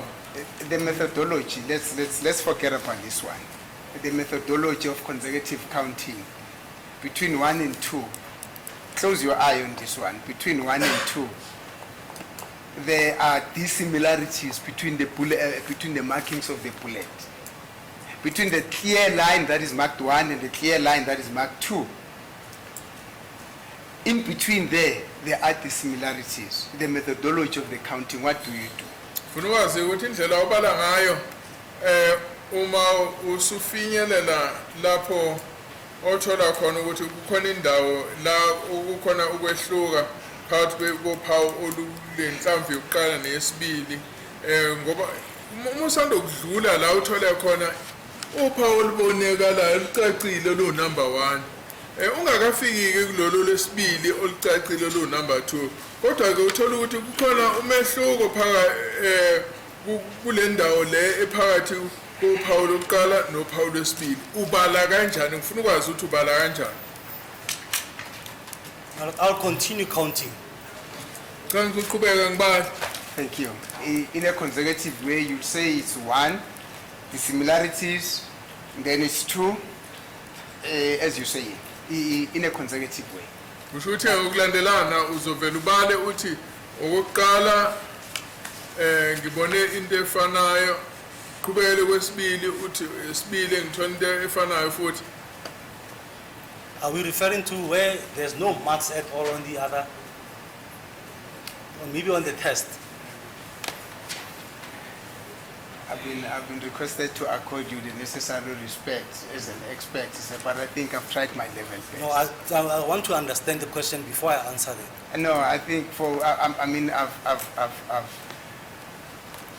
I've gone through these questions so many times, and we have answered it so many times. Now you want me to come up with something else. I think I've accorded you the necessary respect that I should have done.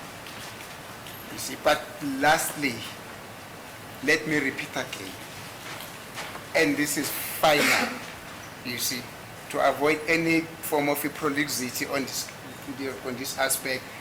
I'm going to do it for the last time, with the permission of the court. I've said, let us close our eye on this one. But all the questions we asked based on this one, I was answering based on this one. I didn't know about the other one. Still, I must close the eyes and think of other. Hayi mina impendulo yami umbuzo wakho ukuthi sengibuzo okugcina manje ngithi ke mase sivala amehlo sike sibheke ukuthi ubonani uma uthi uthola la kunempawu efana nempawu ezehlukile sithi yena no mina ngiphendula nje ngalokho okuphambi kwethu ngingaphenduli ngento engiyibona mangivala amehlo. Let me repeat again. Now there's an exhibit that is before you. Not this one. There's an exhibit that is before you. Then firstly, and you're working on a particular group, then firstly you are able to identify a clear line of similarity. In other words, this striation, that is this striation that is on the exhibit bullet goes through to the test bullet. There's no contest about it. Then immediately after that clear striation, there are lines or striations that are found on the test bullet, but not, that are found on the sin bullet, but not on the test bullet, or which are found on the test bullet, but not on the sin bullet. And therefore, immediately thereafter, you find again a clear line of similarity between the two bullets. In other words, the striation goes through from the test bullet and the sin bullet. There's no contest about it. Now, I want to know from you, what will be your methodology of counting those striations in terms of the consecutive method of counting striations? Now, it has sense umbukiso la. Asithi ubheke kwenye nje mhlambe inhlamvu. Uthola ukuthi la eqaleni uyabona ukuthi kukhona umugqa obonakalayo uphawu olubonakalayo akunampikiswano ukuthi iyabonakala licacile akunankinga ngani. Uma usudlula ke lapho ke ebese ke uthola ukuthi kukhona uphawu olutholakalayo enhlamvini evele endaweni yesigameko kodwa alukho kule nhlamvu le obutesta ngayo, noma uthola ukuthi kule nhlamvu evele endaweni yesigameko alukho lolu phawu, kodwa musufika la enhlamvini le testa ngayo lukhona lolu phawu. Uma usudlula futhi lapho uthola ukuthi sekukhona omunye umugqa futhi obonakalayo ocacile kule nhlamvu ethuthwa esigamekweni nale nhlamvu otesta ngayo. Ngifuna ukubuza ke manje ukuthi usebenzisa yiphi indlela yokubala uma ubala zonke lezi zinto ohamba uhlangana nazo? I'll continue counting the matching striations. Zoqhubeka ngibale izimpawu ezibonakalayo. Thank you, sir. I'm happy with that answer.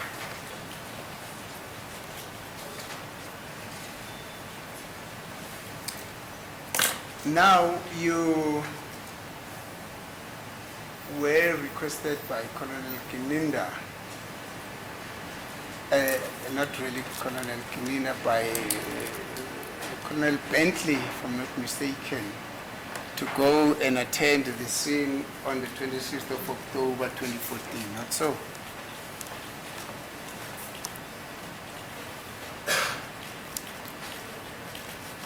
Akunjalo yini ukuthi wawuceliwe uColonel Banks ukuthi awuye endaweni yesigameko ngomhla 26 October 2014 ukuthi uyosebenza khona? Yes, my lord, I was requested by Captain Bentley to attend the scene. Yebo ngacelwa uCaptain Bentley ukuthi ngiyo endaweni yesigameko ngiyosebenza khona. And then you were accompanied by two of your members from the Forensic Science Laboratory. Wawuphelezelwa ababili anisebenza nabo esiphoyiseni akunjalo? That's correct, my lord. Yebo kunjalo. Thank you.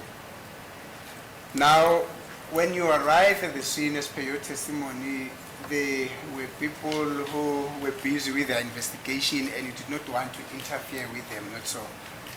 Nje mufika endaweni yesigameko kungafanele ukuthi niphikisane nabantu noma nithikamezane nabantu abathole besebenza endaweni yesigameko njalo? That's correct, my lord. They were busy processing the crime scene when I arrived. Yebo babebhizi benza umsebenzi wabo ukuhlola indawo yesigameko ngesikhathi ngifika. Thank you. Now, you waited up until they finalized, they were done with whatever that they were doing, and then you also started to get involved with your own investigation at the scene, and so. Ushuthi ulinde baze baqeda umsebenzi abebewenza ukuze nawe uthola ithuba lokuthi wenze olwakho uphenyo lapha endaweni yesigameko akunjalo? That's correct, my lord. Yebo kunjalo. Thank you. Now, exactly, what did you do at the scene? Manje kule ndawo yesigameko wena wenzani? My lord, I took pictures of the crime scene inside. I took pictures of the bullet marks that were in the scene. I took the measurements of the bullet marks. Ngafika ngathatha izithombe zala kokukhona lapho inhlamvu ezasishaye khona ngalelo langa ama-bullet mark, and ngase ke ngiyaqala futhi nokuthi la eshaye khona inhlamvu kwakukude kangakanani. What else, if there is anything that you did? Khona yini okunye wakwenza mhlawumbe? Now, I'm talking about the scene. Ngisho khona endaweni yesigameko. That's all that I did at the scene. Hayi ikona kuphela engakwenza endaweni yesigameko. Thank you. Now, with that information, you before I get to that. And then subsequent to that scene, you also attended the autopsy, not so, that's the post-mortem examination. emva kwaloko ke waphinde waya la kwakuhlola khona umzimba kamuva kunjalo. That's correct, my lord. I attended the post-mortem the next day. Yes. Yebo ungena ngelilandelayo ngaya lapho kwakuhlola khona umzimba kamuva. Were you still accompanied by your two colleagues? Wawusaphelezelwa labo osebenza nabo ababili? That's correct, my lord. Yebo babesekhona. Do you still recall who else, except for the doctor and his assistant, the medical team, from the side of the police, who else was there? Ngaphandle kadokotela nalo wayemsiza ngisho ukuthi ke ithemba lezempilo ubani omunye wayekhona lapha? I think Colonel Mhlahlo was there, Kwakukhona uKolonel Mhlahlo and the LCRC guy was also there. kwakukhona nalo wayesenza LCRC And I can't recall who else was there. angisakhumbuli ke futhi nokuthi ubani omunye wayekhona la. But were there any other people except Mushasho, the guy from LCRC, who were there? By the fact that you can't recall. I can't recall who was there. Okay. Angisakhumbuli ukuthi kwawubani umbuzo bewukuthi uyakhumbula ngaphandle kwalabo umhlahlo nalo wase-LCRC uyakhumbula yini ukuthi babekhona yini abanye abantu nanoma ungasakhumbuli ukuthi kwakuwubani? Thank you. Now, you then embarked on a process of reconstructing the scene to give an explanation of what could have happened. Not so. Manje wasizama ke umbuyisela ukuthi isigameko senzeka kanjani ukuze uqonde kahle ukuthi kwakwenzekeni ngalolo langa. That's correct, ma'am. Yebo kunjani? Thank you. And the conclusion that you came up with was that at the time of the shooting incident, the deceased was near the kitchen door when he got struck by a bullet which also hit the kitchen door, ricochet, and it fell on the cupboard. Not so. Kusho ukuthi ke wena egcineni wafinyelela kulesi sinqumo sokuthi uma ufeseduze nomnyango wase kitchen uma ke esezoshawa inhlamvu eyadlula yashaya udonga yasi iyabuya izowela la ku carpet kunjalo? That's correct, ma'am. Yebo kunjani? Thank you. That is information that you, if I'm not mistaken, is information that you might have gotten from Captain Bentley, not so. Mhlambe ke lolu lwazi lolu waluthola ku Captain Bentley kunjani? No, my lord. I'm sorry. The fact that the bullet was found on the kitchen cupboard, not that whole statement. But ukuthi back ke in inhlamvu relation to- yatholakala ku Yes. ekhabetheni lasekitchen hayi konke lokho besichaza lokho nje kuphela ukuthi inhlamvu yatholakala ekhabetheni ikona wakuthola ku Captain Ben. That's correct, because I've asked them where did they find Yes. the bullets. They showed me where they found the bullet. Yebo ngoba ngababuza ukuthi bayithola phi inhlamvu base bayangikhombisa ukuthi le nhlamvu bayithola. Who specifically showed you? Ubani wakhombisa? It was Colonel Mhlahlo and Captain Bentley. Hayi uKolonel Mhlahlo no Captain Bentley. uKolonel Mhlahlo no Captain Bentley. Thank you. I can the testimony of Miss Musla. You say it's Colonel Mushasho, ne? Testimony of Colonel Mushasho, yes, to the effect that when the bullet was found, was allegedly found on the kitchen cupboard, she was also there as well. So Colonel Mhlahlo uthi yena It's just wayekhona a snitch isikhathi there.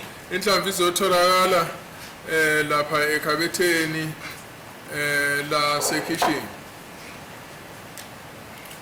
Now, you then based your conclusion based on your observations and the information that you got from Colonel Bentley and Captain Bentley and Colonel Muhlasho in relation to where the bullet was found, not so? Can you please repeat? Oh, I'm saying, subsequent to that too, you then formulated your conclusion in respect of the scene reconstruction based on, amongst others, the information that you got from Colonel Muhlasho is on where the bullet was found. We should hear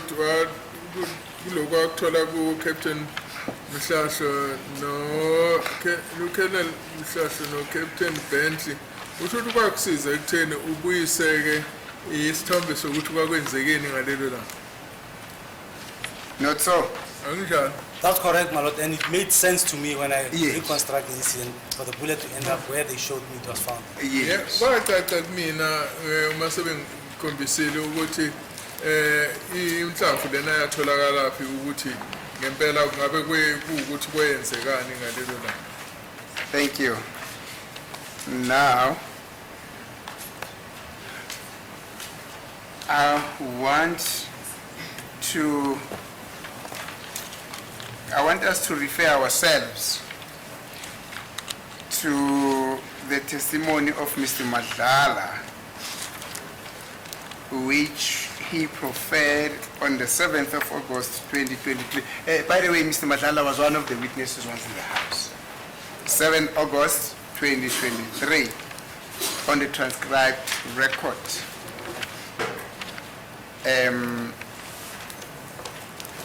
I'm going to start on page 19.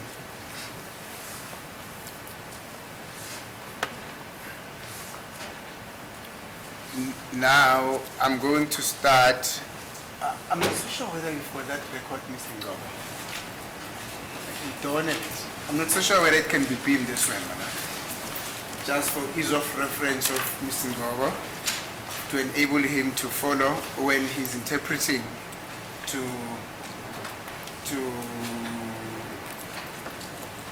Mr. Nduli,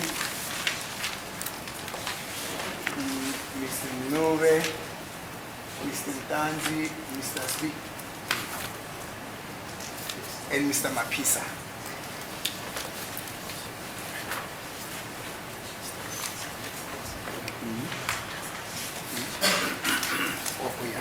I'm sorry.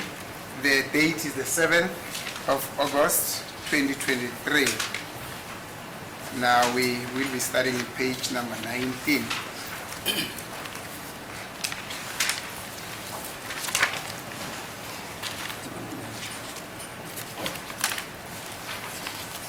Now, page number 19, we're going to start at line number 21.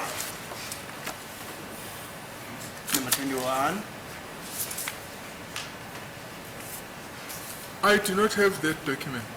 Yes. We will not be able to follow when it has been beamed. Unfortunately, I only brought my own copy here.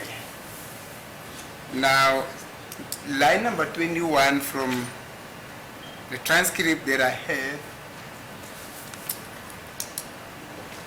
there is, yes, down, yes, where it starts with the underlined word, Mr. Baloyi. Now, I'm going to read what is contained in this transcript. It says, Mr. Baloyi, that's now the state. Him speaking now. Just a minute. I just want to show you photo 15 of Exhibit D. If you can, just use that photo to illustrate your evidence. Nothi lapha ubaloyi ekhuluma uthi awumengancane ngifuna ukukhombisa isithombe se-15 sesikhombisa sombukiso u-D. Uma sebenzisa leso sithombe nje ukuthi uchaze usikhombise usichazele ubufakazi bakho. Thank you. Now Mr. Madlala responds, that's now the witness. He says, he was leaning against the door over there. Then Mr. Baloyi asked, who is that now? Manje umise Madlala. The writing has gone beyond the page. I'm trying to sabotage you. Let's request them to go back to the page then. Page number 19, just what? Yes, the last two sentences. Wayinike eminyango lapha ya. Manje siyabuza kubale uthi ushubani manje. Thank you. Now on page 20, Mr. Madlala then responds to the question by Mr. Baloyi. Then he says, the tall one, the second one, who entered the house, he was leaning against the door and Senzo had pinned him against the wall that is depicted in that picture, holding him onto his arm. Manje usaphendula uMadlala uthi lo mude lo wesibili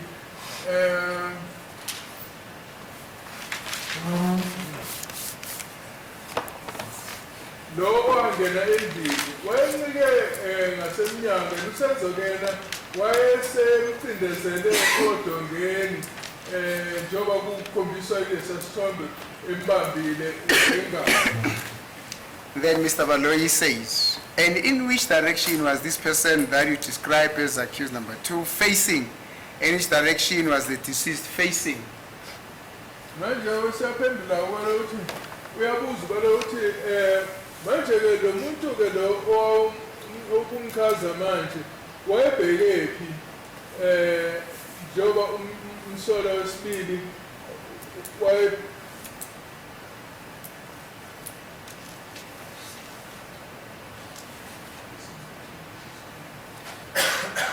manje usho ukuthi wayebheke phi lo muntu omchaza njengomsolo wesibili and futhi ke nokuthi umufi yena wayebheke. Thank you, Mr. Now Mr. Madlala answers Mr. Baloyi. He says, this suspect was faced into the kitchen when Senzo was facing the door at the time that he had pinned him against the wall. Manje uMadlala siyaphezulu uthi umsolo lona wayebheke ngasekitchen ngesikhathi uSenzo ebheke ngasemnyango ngalesi sikhathi ke emcindezele odongeni. Now Mr. Baloyi says, you say you also struck a blow. Who did you strike and where did you strike that person? Siyabuza ubale ukuthi uthe wagaza yini lapho and futhi wawushaya bani and futhi wawumshaya phi lo muntu wamshaya. Then Mr. Madlala says, no, I hit him on the face. Siyaphendula uMadlala uthi cha ngamshaya ebusweni. Then the interpreter tries to put on record that kind of a demonstration that was done by Mr. Madlala, and this is how he put it. There is a demonstration as well. The temporal area of the face, I hit him on the face, and there was a clenched fist which is now demonstrated that that person was hit on the temporal area of the face, that very tall one. Siyachaza ke uTolikile uthi kukhona indlela bebekhombisa ngayo futhi ukuthi wamshaya ngenhla kwesiphongo ebusweni. Then Shaya ebusweni and lapha ngeningi eyayifumbathiwe futhi ke ekhombisa ukuthi lo muntu washaba lapha nje ngenhla kwesiphongo ebusweni usho ukuthi lo omude. Then Mr. Baloyi says, just for record purposes, who is this person? Siyabuza ke ubaloyi uthi ke akuse sichaze ukuze ukwazi ukuqoqwa ubani lo muntu. Then Mr. Madlala says, thereafter there was a gunshot that went off. As it went off, the sound of that gun almost deafened my ears because, you know, there was, where we were, It was a reasonable confined space there. So there is not much of a movement in that spot where the gunshot went off. I then ran and got myself into the bedroom. Usiyaphendula uMadlala uthi emva kwaloko kwaqhuma isibhamu. Ngesikhathi siqhuma umsindo walesi sibhamu wathishwa ngivala indlebe ngoba uyabona la engasasikhona kwakuyindawo encane engavulekile. So kusho ukuthi ayisikho-ke seyingekho indawo yokuthi umuntu anganyakaza kule ndawo la yokwaqhubela khona isibhamu. Ngase ngiyabaleka mina ngaya egubhini lokulala. Now, Mr. Baloyi on page 21 says, just a minute. Now, where did the gun go off? Manje ubabaleke siyabuza ukuthi awume kancane manje isibhamu saqhuma sikuphi? Then Mr. Madlala says, I think it went off in the kitchen because after it went off, there was that beating sound or a lasting beating sound of ears. I think he was referring to an echo. That's me now saying echo, yeah. It's not him. Manje usiyasho uMadlala uthi ngicabanga ukuthi wasuka aphuma ekhishini ngoba emva kokuthi siqhume kwaba naloku kukhala lokhu okukhala endlebeni. Usethi-ke ummeli ngicabanga ukuthi ngalapho wayesho ukuthi kwakukhona lokhu ukuthi umsindo uphindaphinde. Now, thank you. On this one, we'll pause it there. And then there is also further testimony from one of the witnesses who was in the house, Mrs. Zandile Kumalo. Khona ubufakazi walethwa futhi noma imisazana oyekhona lapho uMrs. Zandile Kumalo. Won't go through her testimony as I did here, but just to paraphrase what she said, and I'm going to be very accurate. She said, Ngizofinga-ke ukuthi wathini. as they were seated in the kitchen, Bathi besahlele ekhishini they were accosted by two men. bavele bangenelwa amadoda amabili. The first got in, had a firearm in his possession. Lo oqala wangena phethe isibhamu esandleni. When they were still concentrating on the first one, then they then realized that there was also another one who was standing on the passage. Bathi besabheka oqala-ke babona ukuthi hawu kanti kunowesibili wayeme ephasejini. A passage that was leading to the sitting room. Usho ukuthi le passage laliholela egumbini lokuhlala i-sitting room. The first guy, or the first person, intruder, who had a firearm in his possession, then demanded money and cell phone. So kusho ukuthi lo oqala-ke owayephethe isibhamu wafuna ukuthi bamnike imali nama-cellphone omakhalekhukhwini. As they were surprised by what is happening, then Longwe stood up. Besamangele ukuthi kwenzekani uLongwe waphakama. Whether he hit or pushed the guy who had a firearm, but that is what happened. Acaci ukuthi wamshaya noma wamsunduza nje lo muntu owayephethe isibhamu kodwa lokho kwenzeka. But through that incident, then Longe wasn't able to run out of the house. Kuthiwa kulo nqushunqushukela uLongwe waseyakwazi ukuthi abaleke aphume endlini. Now, then thereafter, after that incident, all the occupants in their house who were in their house then stood up and they accosted these two intruders. Manje-ke bonke-ke ababekhona lapha endlini baphakama-ke besizama ukubamba labantu ababezobahlasela ababili. Then they pushed them, according to Zandi, to the kitchen and ultimately towards the kitchen door. Manje-ke ngokuchaza-ke kaZandi usuthi base babaphushela ekhishini and babaqondisa lapha ngasemnyango wasekhishini. So both suspects were on the area of the kitchen door.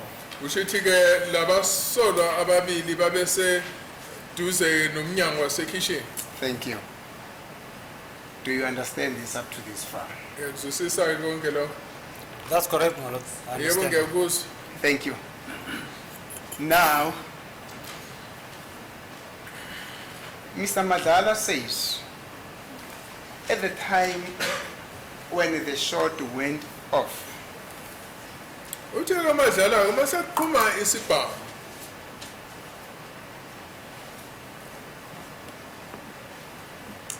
the deceased was actually pinning the second suspect. The guy did not have a firearm against the door. He was holding one of his hands up against the door. kusho ukuthi ke ufike ngaleso sikhathi wayecindezele omunye walaba emcindezelele ngasemnyango esinye sezandla sakhe sile phezulu emnyango. Do you understand it up to that far? Uyazwisisa kufika lapho? That's correct, my lord. Thank you. Yebo. Now, to a larger extent, that is confirmed by by Mrs. Zandi Lekumalo, who said that Lokho ke kufakazela uZandi Khulumalo owathi the people in the house accosted the two intruders and they pushed them towards the kitchen door. abantu abalapha ngaphakathi endlini babamba labahlaseli ababili babaphushela ngasemnyango wasekitchen. And actually, Mr. Madlala is very specific here. He says Manje ubaba Madlala lana uyabeka ngokucacile uma ethi the second suspect was actually pinned against the kitchen door by the deceased. manje ke uthi lana lo wesibili umsola wayecindezelwe ngasemnyango wasekitchen ecindezelwa umufi When the shot went off. uma kuzoqhuma isibhamu. Now, you are saying, and just before I come to that, he's very specific again when he was asked by the state as to Yacaca futhi mesezobuzwa umshushisi the position, the position of the deceased and the second suspect. I mean, when he was asked to, with precision, give the positions where the second suspect and the deceased were when the shot went off, and he said the deceased was in the greater portion of the kitchen, and the second suspect was on the door as he was pinned by the deceased. manje ke mesebuzwa ke lana ukuthi achaze ngokucacile ukuthi babe laphi ke laba solo ababili uthi lo munye wayengaphakathi ngasekitchen lo munye wayecindezelwe ngasemnyango wasekitchen. Now that is very clear. I'm saying now that is very clear. Manje ke sekucacile lo. It can be interpreted in a different way. Ayikho enye indlela ongatoliwa ngayo. In your conclusion, you are saying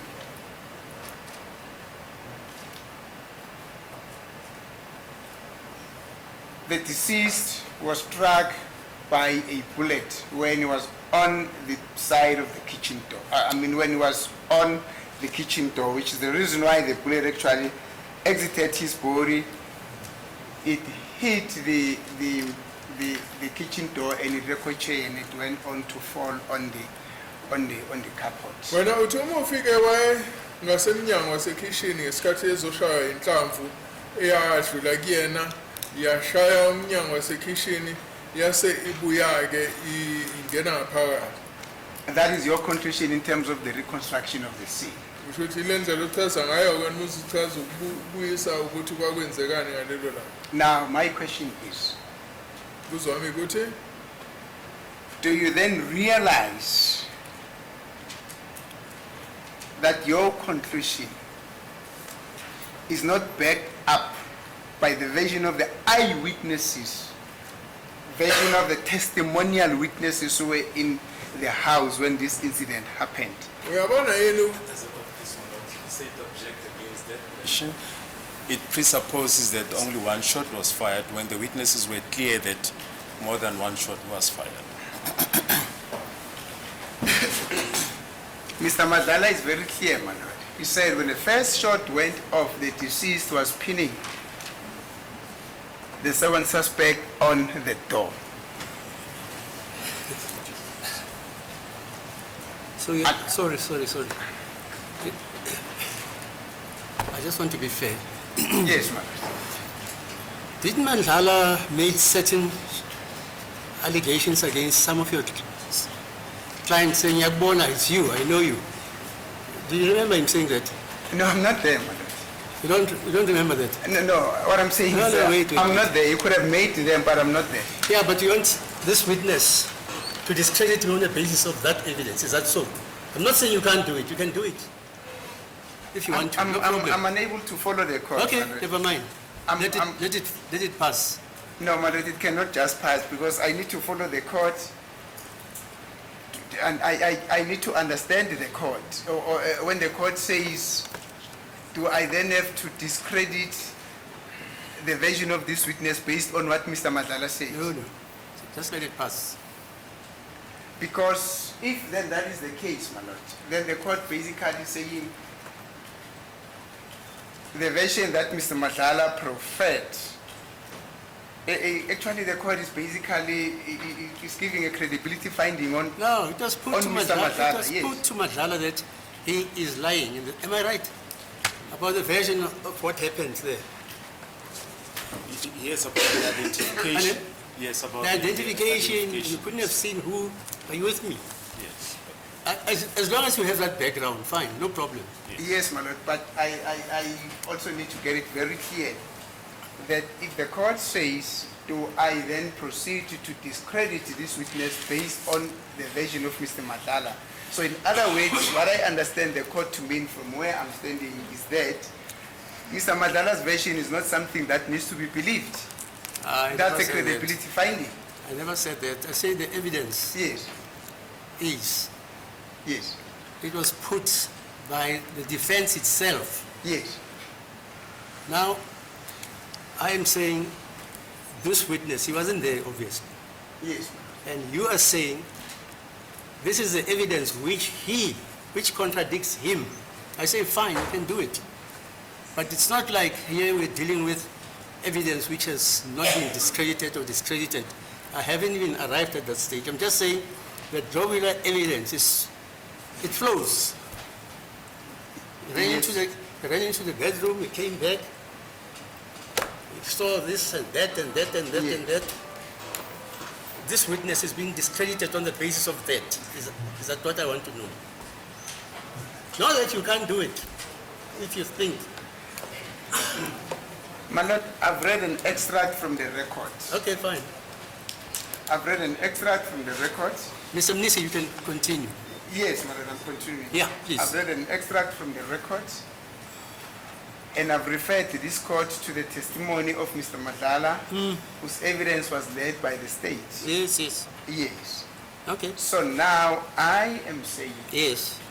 to this witness that does he then realize that his finding on his theory of the reconstruction of the scene does not necessarily accord with what one of the witnesses who were in the house told this court? That's all, Your Honor. This is where our objection comes in, my lord, that counsel is basing this proposition on the assumption that only one shot was fired when the witness testified that more than one shot was fired. And one cannot therefore say that the witness reconstructed the scene based on the, or criticize his evidence based on the evidence that only one shot was fired. Yes, Mr. Mnisi, let's continue. As it please the court, my lord. I'm not so sure whether I need to respond or to continue. No, do whatever you want to think that you want to do. I'm going to request for a direction from the court. No, you're not going to. You can continue because Thank you, my lord. Mr. Baloyi says you're basing the assertion on the assumption that only one shot was fired. when he, Mr. Baloyi, says we all know and heard that more than one shot was fired. As it is the court. Now, I think the state has got a challenge here because the state has a duty to prove its case beyond a reasonable doubt. Yes. Yes.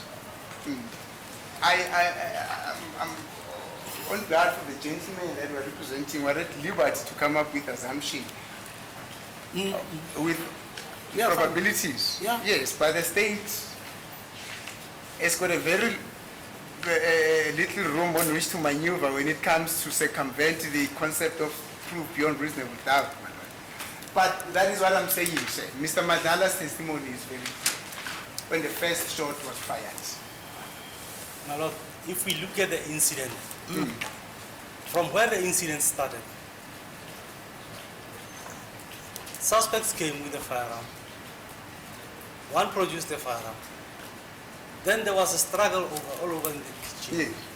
During the struggle, one shot is fired, and there's a break between the first shot and the second shot, whereby Tumelo managed to move away from the kitchen to the bedroom. Within that period, anything could have transpired. The deceased could have changed position. The position will not remain the same as when Tumelo was there. But when the shot was fired, the deceased body, the back, was facing the door, and the front part was facing inside the house. The firearm was in contact with the deceased chest, in a loose contact where the gases that come from the muzzle of the firearm bent the t-shirt and the vest and the skin around the entrance wound. It exited at the back in a downward trajectory, hit the door, and ended up there on the cabinet where it was found. Ngokufakazi obukhona ke la enkantolo ukuthi kuthiwa ngalesi sikhathi ke uqhuma inhlamvu yokuqala wabaleka uMandlalo wabaleka and kube nesikhashana phakathi kokuqhuma kwesibhamu okokuqala nokuqhuma kwesibhamu okwesibili. Lokho ngingachaza ukuthi ke phela angeke kusho ukuthi bonke ababe lapha endlini bameme ndawonye babenyakaza, and emva kwaloko ke umufi yena kubonakala sengathi umhlane wakhe wawungasemnyango kodwa yena ebheke ngaphakathi endlini, and kuyabonakala ukuthi inhlamvu yangena ngaphambili yayophuma ngemuva kodwa iqonde phansi. Thank you. Now that is very interesting, sir. You're saying there was a bit of a time lapse between the first shot and the second shot. Where do you get that information from? Uthi kaba nesikhashana phakathi kokuqhuma kwesibhamu okokuqala nokuqhuma kwesibhamu okwesibili. Where do you get that information from? Thatha lo. They just read it now that when the shot was fired, Tumelo ran away from it. We just read it now from Tumelo's testimony. Usanda ukufunda kufazi baletha uTumelo ukuthi kwaqhuma isibhamu okokuqala. Is there a portion that I read where it says after the first shot you ran away? Khona Yes, indawo ready. khona emva kokuqhuma kwesibhamu wabaleka. You were not listening. You definitely were not listening. Kusho ukuthi awuzange ulalele. From the portion that I've referred to the court, there's no line that I've read where Tumelo says, I then thereafter ran away. Hayi kuloko ngifundela inkantolo namhlanje akukho la ithe khona emva kokuqhuma kwesibhamu ngabaleka. The last sentence there. What does it say, that last sentence? Umusho wokugcina lapho Which sentence? I then ran and got myself into the bedroom. ngase ngabaleka ngingena egumbini lokulala.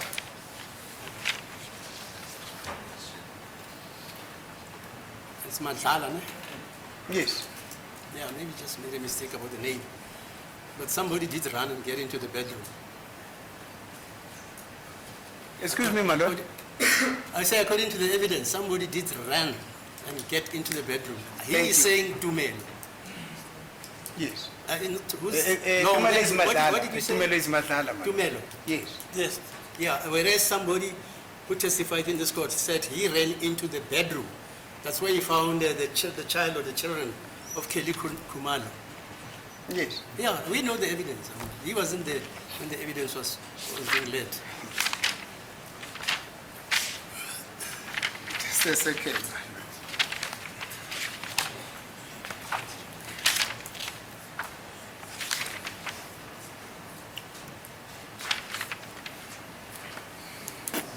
Yes, that's Mr. Madala who says, I ran and got myself into the bedroom. Ya madlalo thina ngabaleka ngayongena egumbini lokulala. Said, did you interview the people who were in the house Manje ke wena wakhuluma yini nalabantu ababekhona lapha endlini? with an endeavor to try and reconstruct the scene to find out what exactly happened? Ukuthi uzama ukuthi ubuyise ukuthi kwakwenzekani lapho endlini. My lord, when some of them were interviewed, I was there, but it was after I compiled my report, and it was, I think, a year or so after the incident. Wakhulunywa nabanye babo ngangikhona kodwa usemva mhlambe konyaka sengiqedile ukubhala umbiko wami.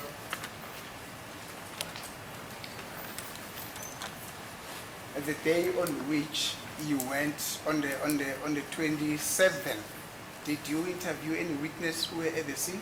Ngomhla I mean, 27 those witnesses who were in the house when this incident happened. manje ngomhla 27 wakhuluma yini nofakazi ababekhona lapha endlini? No, my lord. Cha ngizange. Why not? Indaba. My lord, I did the reconstruction and I checked the house. I wanted to see the body first before I can do your reconstruction. I've only examined the house, and after examining the house, the next day I attended the post-mortem, and from there I reconstructed the incident based on the physical evidence that I had. I didn't take anybody's statement or version of the incident. I only based on evidence that I had from the crime scene. Mina ngasebenzisa lufazi engakubona lapha endaweni yesigameka.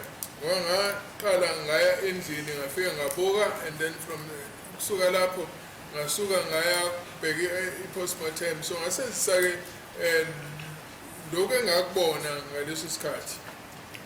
So I was interviewing witnesses who were physically at the scene, who were there with their naked eyes, who saw this thing happening. Was it not an imperative thing to do to enable you to reconstruct the scene?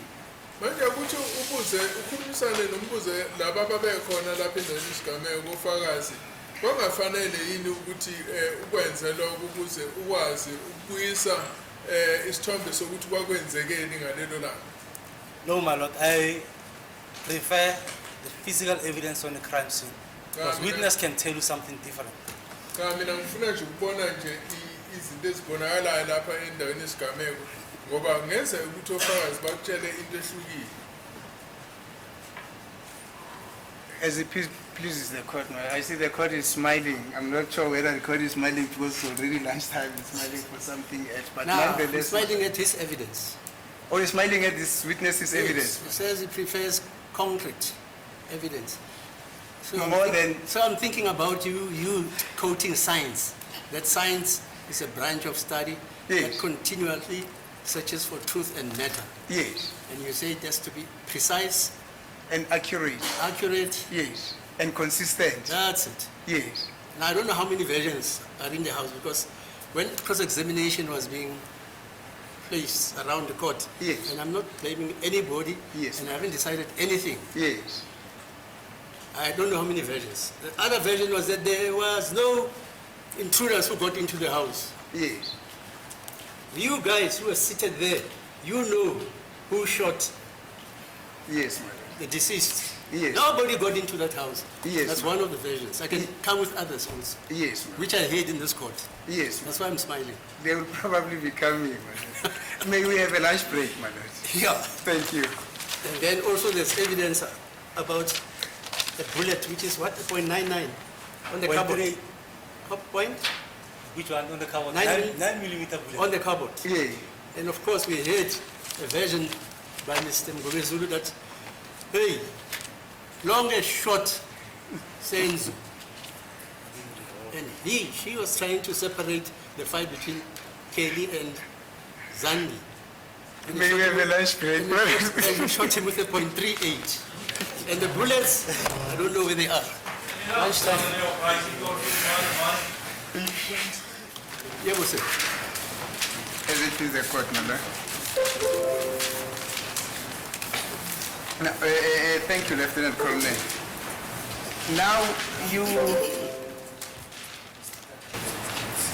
Now you said subsequent to your visitation at the scene on the 27th of October 2016, you also attended yet another 2014, 26 October 2014.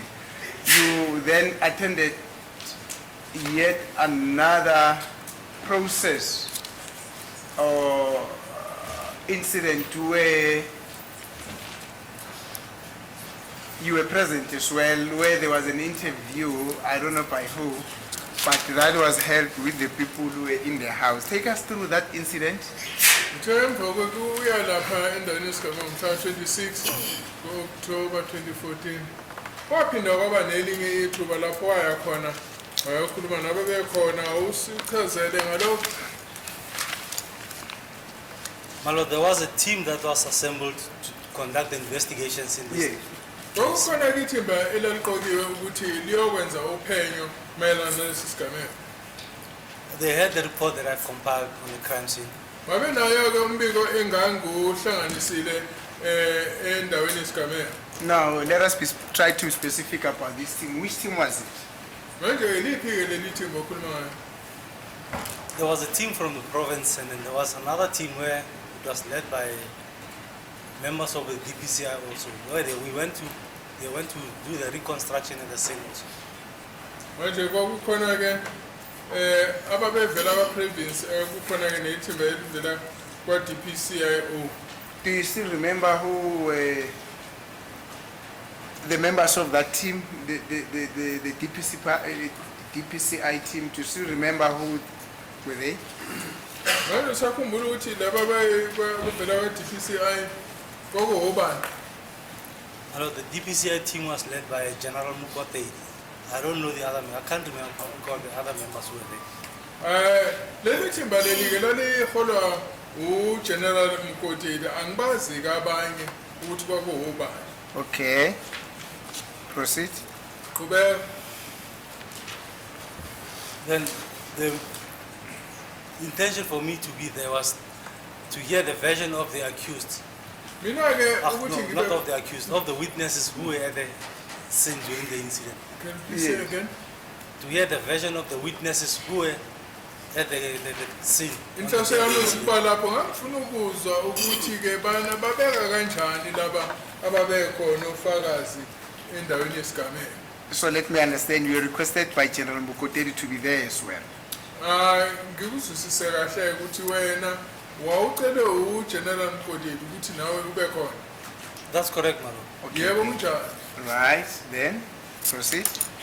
Qhubeka ke. I was given the version of all the witnesses who were there, more or less all of them, how they explained what transpired is exactly the same as what you said now, what Tumelo said. So they were all in the house, a shot went off, they all ran to different rooms, but on the positions of the deceased.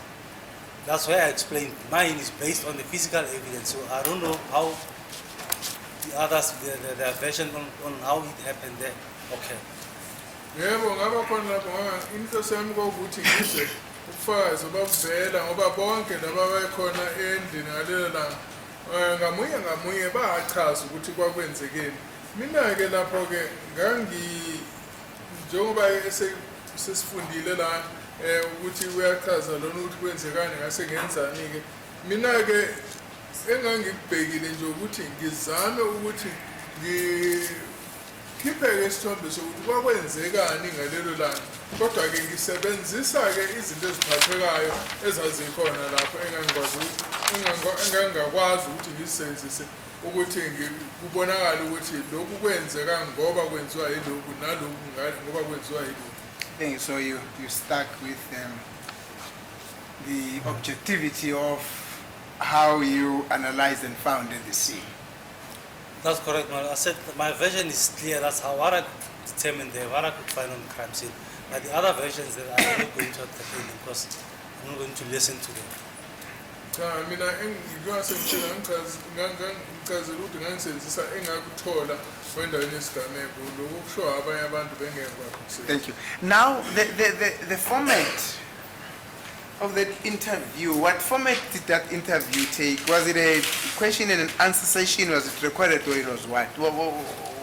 How did it take shape? Manje-ke ngalesi sikhathi nikhulumisana-ke nalabo ufakazi laba kwakwenziwa kanjani nanibuza umbuzo kube nezempendulo noma kwakuqoshwa phansi noma kwakwenziwa kanjani? It was an acting format, like where they would act on where were you and then how did you react. So they all acted in the house. Cha indlela abebenza ngayo ukuthi benze ukuthi kubonakale benze ngalendlela okwakwenziwa ngayo ngaleyo sukuthi mina ngangimephi ngase ngisuka ngiyaphi ukuze kubonakale ngale ukuthi kwakwenzekani ngalelo la. Or it was a reenactment of what possibly could have happened that day? That's correct, man. Kwase sokuphindela umuntu enze lento ayenza ngalelo la. Yeah, now that's my question. When those demonstrations were happening, were they being recorded? Or you were just observing through your eyes and taking notes? Right? That's just what I want to find Manje out. kumabisalo bekhombisa ukuthi kwakwenzeka ngalelo langa. Kwakhona yini kwaqoshwa phansi ukuthi ngalelo langa kwakwenzeka noma kubhalwa noma kwenzeka. Man, I was observing and I didn't take notes. Cha mina nje ngangibhekile ukuthi benza kanjani ngizange ngithathe manje ngizange ngibhale phansi. Thank you, but now I'm referring to, remember you were also an invitee there, you were invited to be there. The main people who had to be responsible there was the team that was led by General Mokoteri. So can you tell us whether that team was recording that reenactment or what? Or it was just a question and answer session? Njengoba wena ke wawungomenyiwe lapho ngicela mhlawumbe ukuthi uqaphu ukuthi wena wabona laba abanye benza kanjani lo uthi wena ke wawumenyiwe uGeneral Mkoteli ukuthi kube lapho laba abanye babeqopha enphansi noma kubhalwa enphansi ukuthi kwenzekani. It was a reenactment, but I can't recall whether it was recorded or, but I was there, I was just looking and then I went out. Oh, okay. Hayi mina ngizange ngafika nje ngabheka ngizange ngibhale lutho phansi ase ngiyaphuma. Thank you. You can't remember whether it was being recorded or it was just an answer in a question session? So awusakhumbula ukuthi kwaqoshwa noma kwakubuza nje umbuzo kube nempendulo. When I was there, they were like, they asked one of the witnesses, where were you and what did you do? What was your movement and where did you do that? What I did on my part is I explained the same scenario of the incident, how I presented it to them on my report. Hayi mina ngakhona nje ukuthi abantu babebuza ukuthi wawukuphi wawumephi wawenzani yenza indlela owenza ngayo. Mina engakwenza ukwasiza ukuthi ngibachazele ukuthi mina ekuthatheni lobufazi engabuthola khona lapha kuyandaba ngakwazi ukuthi ngiveze ukuthi nami ngibona sengathi izinto zenzeka kanjani. Now, where did this take place? Was it at the same house where the main incident took place, or it was a movie made somewhere else? I mean, it was a reenactment of what happened, but it took place at a different location. Manje kuphindeke benze ngalendlela okwenzeka ngayo ngalela langa kwakwenzela phike lo ayendlini isigameko noma kwakukhona enye indawo lapha suka baya khona bayokwenzela khona. It was at the same house. Kwakuyikhona kuleyo. Okay, thank you.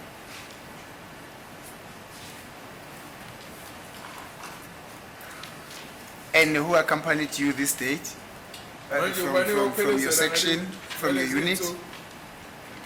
I was alone from You went there. Ngangingedwa ngalelo. Thank you.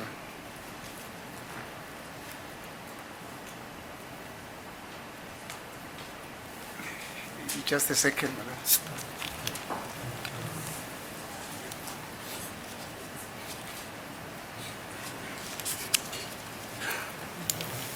Thank you. Now, from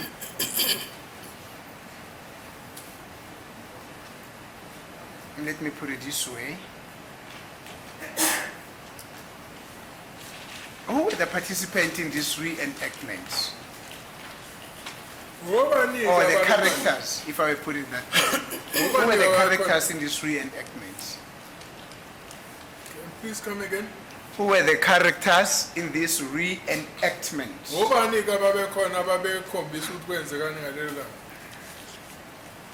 I don't know the people who were acting on that thing, but the witnesses who were in the house were telling them this is what I did, and then the person will act the same way as being described by the witness who was in the house.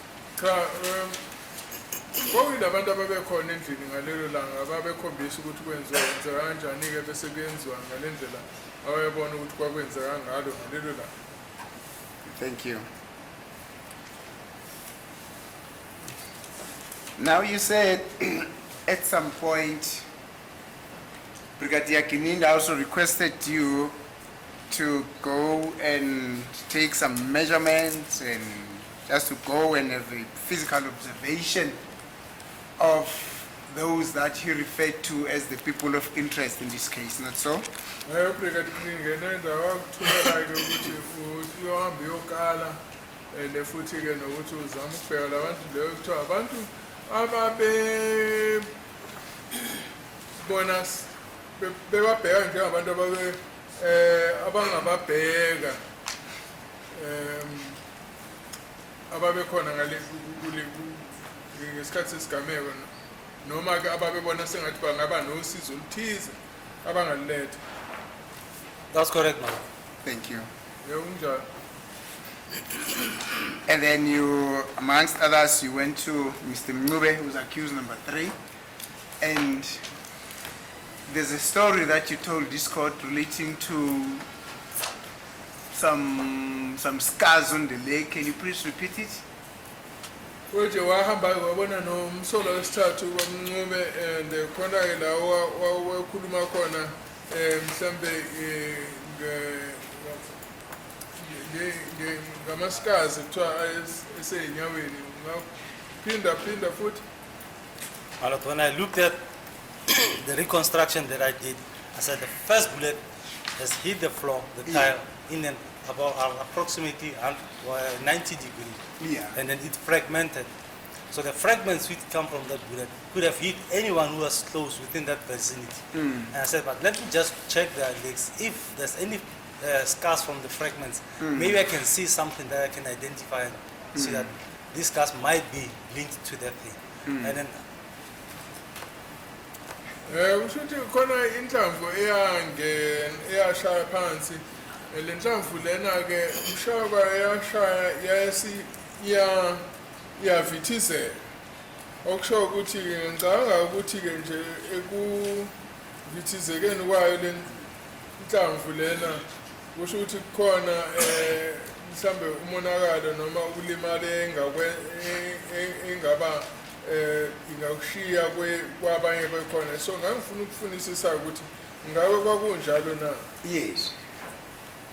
but when I went to accused number 3, after taking the measurements, I asked him to take off his shoes and the socks. Yes. Emva kwalokho ngase ngiya kumsolo wesithathu emva ukuthi ngibone lokho. Ngase ngimcela ukuthi akakhumule izicathulo namasokisi akhe. Yes. But when I checked his legs, he said that when he was young, he was playing soccer and he was playing out in the field.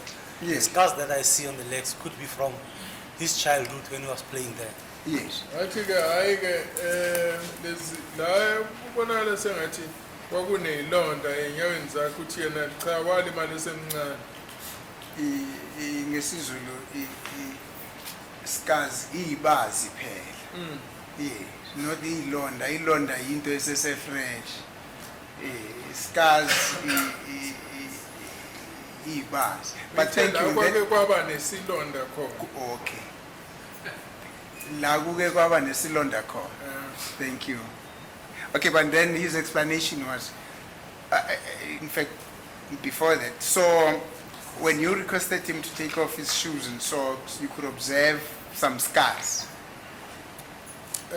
Manje umuthi ke iphumele icathulo namasokisi ufuna ukubona lezi bazi. That's correct, my lord. Thank you. Yewunjani?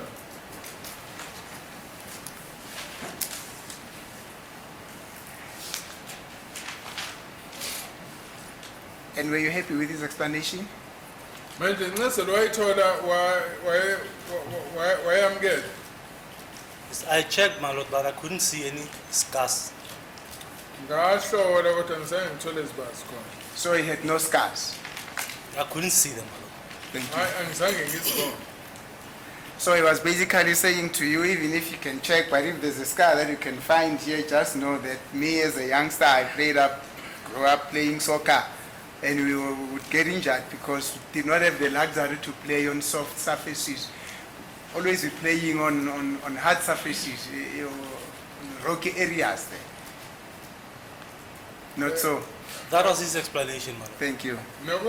incazelo yakho ukuthi esemusha babedlalela endaweni lapho ke engagcina khona limele abangathola khona ukuthi ke khona izilonda ezasishiya izibazi la enyaweni ngoba la yadlalela khona kwakuyindawo engekho engalungiselela ukudlala.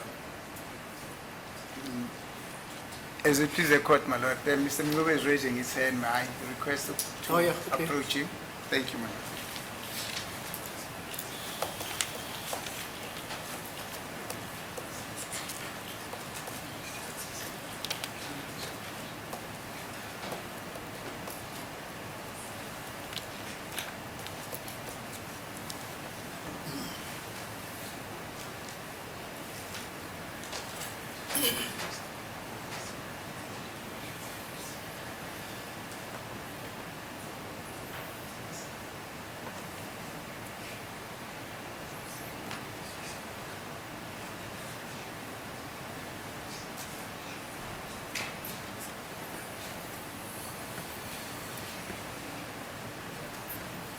Thank you for the indulgence, my lord. Now, you're telling this court that I'm sorry. Now, you had to go and look at his leg because the first shot that went in the house actually struck the tile, the ceramic tile at 90 degrees, not so. Manje uthe wena So you had to go, I'm sorry, so you had to go and do a comparative analysis on that. manje uthe khona inhlamvu eyashaya lapha phansi emhlabathini ngo-90 degrees. Emva kwaloko wafusa ukuthi uyomhlola ngoba wofuna ukubona ukuthi umphumela walokhu kwakungabe kuyini. That's correct, my lord. I wanted to check if I could see anything there. Yebo ngangifuna ukuyobona ukuthi khona yini engingakubona. But how did you know that that was the first shot which was fired? Manje uzi kanjani ukuthi kwawuqala ukudubula ngaleso sikhathi? My lord, if you listen to all the versions, especially of the witnesses who were in the house, they said Yes. the first shot went off, they all ran away. Yes. And when the second shot was there, they had the second shot. The Yes. second shot is when the deceased was shot. All of them were not around that area. So I could determine that that was the first shot. Thank you. Manje uma lalela kahle umfazi balabo bebekhona lapho usho ukuthi ukudubula oqala yilabo kuthiwa kona babaleka bonke and baseke bethi ke uma sekudutshulwa kwesibili bezwa and futhi lapho ke umufi adutshula khona so ke yileyo ke enhlamvu yokuqala engicabangela ukuthi yiyo le eyadala eyayishaya lapha phansi. Thank you. Now you say when you listen, when did you have an opportunity to listen to the versions of the witnesses? Manje wena wakwazi nini ukuthi uyozwa ukubekisa kwabandla kwalabo fakazi ababili lapha? The version of the... You are saying when you listen to the version of the witnesses. Now I'm asking you, when did you listen to the versions of the witnesses to come to the conclusion that the first shot that hit the floor was shot at 90 degrees? Wena ke wakwazi kanjani ukuthi uyolalela ukubekisa kwami ufakazi uze ukwazi ukuthola ukuthi inhlamvu yokuqala iyona leyangena ngo-90 degrees phansi iyashaya ngo-90 degrees phansi. Well, the first time I heard of the version of the witnesses who were in the house is when they were acting that thing with General Mkote at the scene. Hayi ngaqala ukuqala ngalesi sikhathi beyokhombisa ukuthi kwenzeka kanjani kuno-General Mkotedi lapha endaweni yesigameko. Thank you. So, was this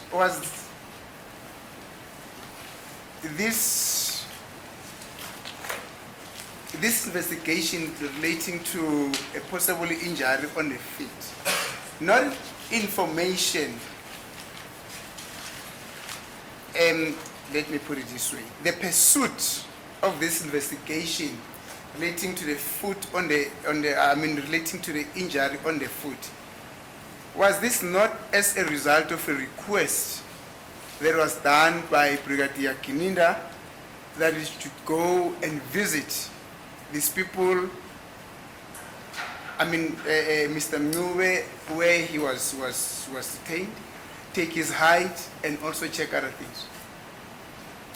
Manje kuphishela wakho uthi uyozwisisa kahle ukuthi kukhona mhlambe khona walimala ngesikhathi lenhlamvu ishaya phansi, kwakungekona yini ukuthi wawulandelela lokhu okwakwenziwe uBrigadier Kininda ukuthi ahambe ayobheka ukuthi ayobhekisisa ukuthi kwakwenzekeni lapha endaweni yesigameko? Well, the request from the brigadier was about the height, not Yes. about the possible injuries or scars on the foot. About the what? The scars on No, the first one was about the height. height of what? The height Of what? of the Ukuthi uBrigadier Kininda mina ngithume kona kwawukuthi ngiyobona ukuthi mude kangakanani lo msolo. Yeah. Hayi ukuthi ngiyohlola ukuthi kwakungenzeka yini ukuthi kukhona owayelimele. Thank you. But the height measurement and the determination of whether or not there was an injury on the feet happened on the same day, not so? Manje ukuhlola ubude bomsolo nokuthi kungenzeka ukuthi kukhona yini owayelimele ngalelo langa kwenziwa ngelanga elilodwa kunjalo. That's correct, man. Yebo kunjalo. Thank you. Now, basically, what you're telling these courts is that Brigadier Kininda says to you, Lieutenant Colonel Mangena, can you please go and take for me the height measurement of Mr. Mnyube, because I want to use it somewhere. And then they say yes.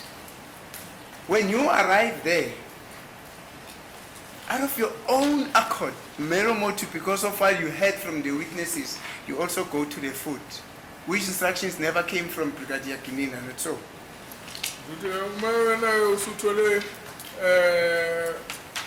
Uma esekuthumileke uBrigadier Kininda ukuthi hambe yohlola ubude balo msolo lo, wena waqhubekela phambili wafuna nokwazi ukuthi angabe limele yini enyaweni kuwukuthi akakuthumanga ukwenza lokho. My lord, if it's ballistic related evidence that I must look at, I'm going to look at it. I'm not going to wait for Brigadier to ask me to check them. Uma kuwukuthi khona ke ubufakazi engingabuthola obahambelana nokuqhuma kwey'nhlamvu ballistic, angeke ngilinde ukuthi ngize ngithule, ngiyakwenza nje uma ukuthi khona ithuba lokwenza. Thank you, but let's get this fact very clear.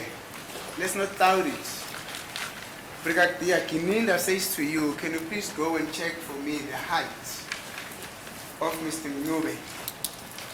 Because I want to compare it with something, and then you say yes. Check if you're hiking, you try it. When you arrive there, then you say, oh, I also have a background here relating to a shot that was fired on the floor at 90 degrees. But despite the fact that Brigadier Kininda did not give me a specific instruction on this one nonetheless. I'll continue to do it. Is that what happened? Manje njengoba uBrigadier Nando akuthumile ukuthi ufuna ukuthi uyofuna ubude kamsolwa umncube. Usho ukuthi ke wena wafika lapha wavuma ukuthi uzoya lapha uyokwenza lo msebenzi kodwa wasithi ke ngokukhona inhlamvu eyidutshulwe iyashaya lapha phansi uvele wasitshela ukuthi ufanele naye manje ubusuyahlaziya ukuthi le nhlamvu lena kwenzekani ngayo khona oyalimala yini. My lord, as I said, if it's ballistic related, I will continue to do that. But if it was not ballistic related, I wouldn't do it.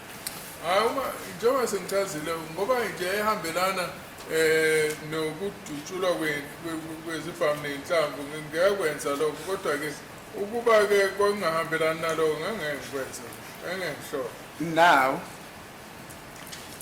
you told this court that you also visited, my memory serves me well, you correct me if it skips me here and there. You also went to see accused number. Did you go and see accused number 1 as well in order to take those measurements? Not What? really accused number 1, Mr. Sibiya. Manje emva ukuthi uthunywe kuyothatha uyokala umsolo umncube umsolo sithathu ukuthi mude kangakanani wadlulela yini kumsolo wokuqala ukuthi uyomkala naye. Yes, I did that. Yebo ngakwenza lokho. And did you go and also visited Mr. Ntanzi? That's accused number 2. Wamvashela yini bamntanzi umsolo wesibili naye To take measurements. ukuthi nje uyomkala naye. That's correct, my lord. I did that. Yebo unjalo ngakwenza lokho. Did you go to Mr. Mapisa and do the same thing, take measurements? Wahamba yini waya kumaphisa wayomkala naye. That's correct, my lord. I did. Yebo unjalo. And Mr. Ntuli as well. Take measurements. Na uba umntuli wayomkala naye. Yes, we went to Mr. Mapisa, but Mr. Tan, accused number 5, Mr. Ntu, Yeah. but we didn't take the measurements on it. Yebo saya kumaphisa saya futhi naku entuli kodwa sizange simkale. Thank you.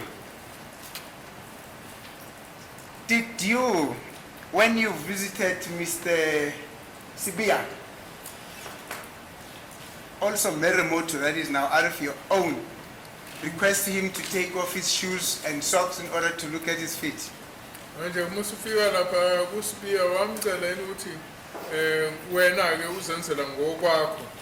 Wamcela yini ukuthi akakhumule izicathulo namasokisi ukuthi ubheke inyawo zakhe.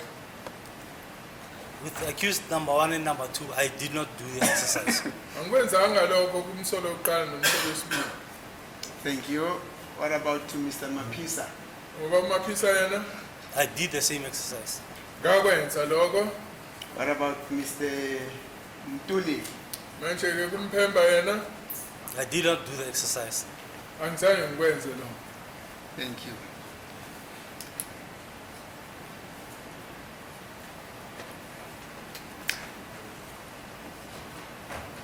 Lieutenant Colonel, you are an expert at the ballistic science laboratory, not so? Uchwepheshe wase-ballistic laboratory akunjalo? That's correct, my lord. Yebo unjalo. Were you in any event, in any event involved in the taking of evidence in this case? Awukabandakanyeka yini ekuthatheni kobufakazi kule ndaba kuleli cala? Let me put it this way. Were you part of the investigating team in this case? Wawukhona yini kuleli thimba lokuphenya kuleli cala? Investigating team, meaning I was part of the investigating team from the first team that started with the case. Every time when they need consultation, they will call me and consult with them, and then I'll go back. If they have any exhibits that needs to be examined, maybe to be compared with this stuff, they will call me and then they'll bring the exhibits I would like the way they brought all the firearms. They will call me as part of the team, but when they do other investigations, I was not part of it. Ngomunye waleli thimba leli kuqaleni wathi-ke uma bekhona izinto abaziphethe abafuna ukuthi ngizihlole babe ngibiza ngihlole-ke leso zinto uma sengiqedile-ke lapho kusho ukuthi-ke angizange ngiphinde ngiqhubeke nokuthi ngiyokwenza okunye bengenza nje lokhu okuhlola ngendlela ababengicela ngayo. Now let's take it step by step. Investigating team will ask you to come and look at certain things. What team ever asked you to come and look at what things? Manje-ke iliphi-ke ithimba eleza lezocela ukuthi ubheke izinto nokwakuyini lezi abecela ukuthi uzibheke? But Malot, as I said, when they had meetings, they will call me to the meetings. When they had meetings, they will call me to the meetings. I will attend the meetings. If they have any evidence that is ballistic related, they will call me. Maybe if they want me to compare other exhibits or other tests with the exhibit bullets from the scene, they will let me know, then I'll do the examinations. Ya noma bekuthi benemhlangano babengibiza ukuthi ngiye kuleyo mhlangano ngiyohlangana nabo. Makhona incazelo ababesidinga bebengicela ukuthi ngibalethele izincazelo. Futhi-ke uma kukhona abakutholile mhlawumbe okuhambelana nokuhlola kwey'nhlamvu zesibhamu babekuletha nabo ukuthi ngikuhlole. Yes, let us particularize. For instance, which team called you to come and look at what and where was the meeting held? That's the information that I want. Siqonde ngqo ekutheni liphi ithimba lakubiza ukuthi uzobheka ini. Just give us an example of a team that was led by General so-and-so or Commissioner so-and-so. They called me to come and do this and this and this is what I did. We met here at such and such a place. That's the information that I want from you.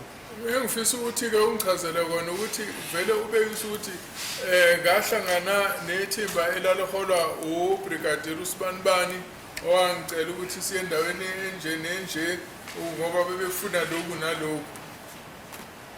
As I said, with General Mkote from DPCI, they called me when they went to the scene. I was there, they called me, I attended. Yes. And with General Ndlovu, I think that First Loras Police Station, when they attended the meeting at the boardroom, I attended the meeting. And njengoba sengishilo-ke uGeneral Mkoteli wakwangibiza ukuthi ngize emhlanganweni nefuthi-ke noGeneral Ndlovu. uGeneral Ndlovu wangibiza la ukuthi uGeneral Ndlovu wangibiza ukuthi siye emhlanganweni. uGeneral Mkoteli njengoba sengishilo wayehamba DPCI wathi angiye lapha ukuthi kuzobona ukuthi ofakazi bayichaza kanjani ukuthi kwenzekani ngaleli la. Thank you. Would that also be the reason, sir, why you were involved in this up and down sweep of trips of fetching exhibits from police stations to the ballistic forensic science laboratory? Isona isizathu esasenza ukuthi uhambe phezulu naphansi ulanda-ke izinkomba ezazikhona ezibandakanya ilaboratory ne-ballistic. Malot, it's not the up and down of fetching the exhibits. I examined the exhibit. I could see that I wanted to get the firearm, and I drove to go fetch the firearm and came back. No, mina angisebenza nje ney'nkomba ezanginisizona kodwa kwasenza ngitshela ukuthi kunesibhamu ngahamba ngashayela ngayosilanda leso sibhamu.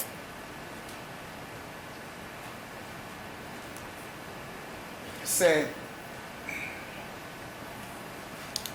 I'll come to the issue of the firearm, and now that you're reminding me of it, I'll come to it. Let me just note it here.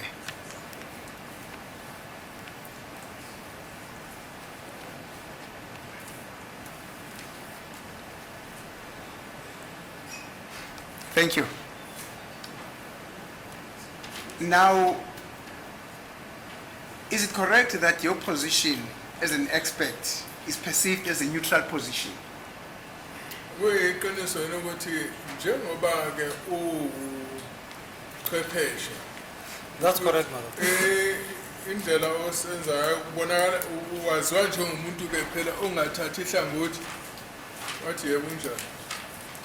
Is it correct that the perception of your position is one that should be as follows?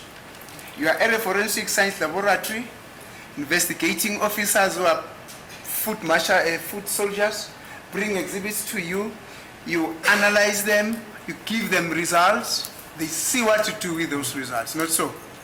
Manje ke wena usenze laboratory amaphoyisa ke uma ethole izinto abafisa ukuthi sihlole baziletha kuwena bese uyasihlaziya uyazibheka and then bese kuveni kumbiko akunjalo. I'll compile a report and give it to them. Yes, Yes, that's what I'm saying. yes, I do that. Ethi yebo kunjalo. And the reason why that is so is because you want to maintain the integrity of the very same institution that you're working for, so, not so, which is the South African Forensic Science Laboratory in the ballistics section, not so. Ngithi wenza kanjani ngoba uyazama ngaso sonke isikhathi ukuthi ugcine isithunzi sale ndawo osenza kuyona i-forensic library akunjalo. That's correct, my lord. Yebo kunjalo. Thank you. Now, how did you continue to maintain the integrity and the neutrality of the South African Forensic Science Laboratory, the ballistic section thereof, when Brigadier Kininda says to you, can you please go and take for me the measurement? And then you go there to the people that are supposed to get this measurement from and add your own little investigation and say, no, so much, just because I'm here, I can also go and look into their food.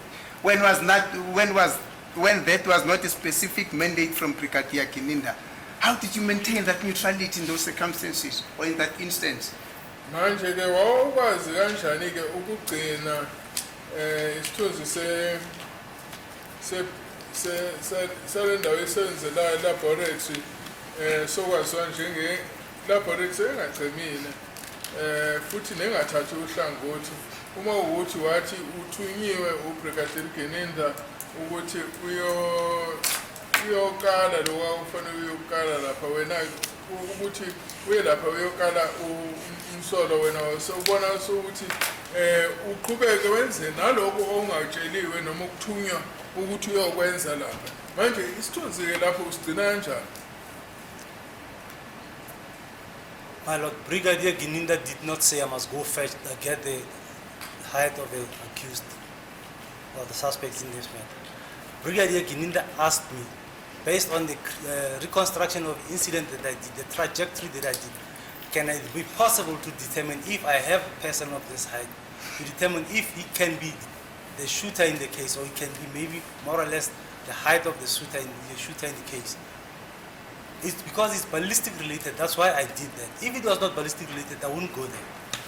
Cha Brigadier Kininda azange angitshela ukuthi ahambe ngiyokala lo muntu ukuthi ke ngithe uma sengichaza ukubekisa isithombe sokuthi ingathi kwenzekani ngalelo langa kwaseke kuba nombuzo ukuthi umuntu onobude obungaka kungaba uyena yini owadubula lapho ngaseke kungiphoqelela ukuthi ngiyokala lo muntu lo ababe naye ukuthi ngibone ukuthi angakwazi ukuthi abe uyena owadubula ngoba lokhu kuhambelana ke nokuhlolwa kwezinhlamvu nezibhamu kusho ukuthi ballistic ukube ungahambelani neballistic ngangeke ngikwenze lokho.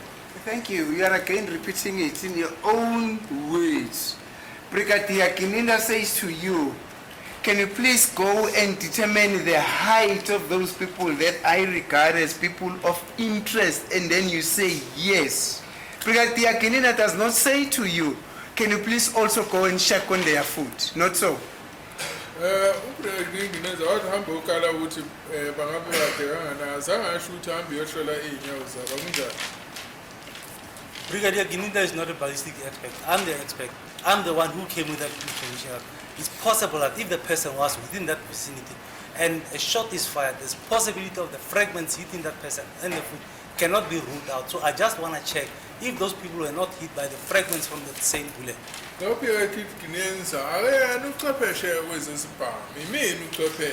So messing to me there ukuthi ngiyabona ukuthi uma kuwukuthi abantu khona abantu ababekhona lapha endlini and futhi ke kwakudutshulwe ngalendlela so kwakufanele ukuthi ngiyohlola ukuthi lo muntu onobude obungaka ngaba kuyena inodublile futhi ngiphinde ngibheke nokuthi ke mhlambe ke lezi incezu zeinhlamvu zesibhamu akwenzekanga yena ukuthi ezinye mhlambe nentuthu yesibhamu isalele ukuze kwazi ukubonakala ukuthi mhlambe kungatholakala ubufakazi obungakhomba ukuthi ubani owayedubulile ngakwenza lokho ngoba kuhambelana neballistic. I don't have a reason to believe that you don't understand my question because it is very clear. Brigadier Kininda does not say to you, when you arrive there, can you also look at their feet? You did that out of your own, not so. This is the third time I think this question is being answered. The witness has already said that anything ballistic related, that's his competency. Is there a reason why this is now being repeated over and over again? For the fifth time, Mr. Nisi yesterday asked this question. Yeah, but allow it. You go on for the 10th time if you want to.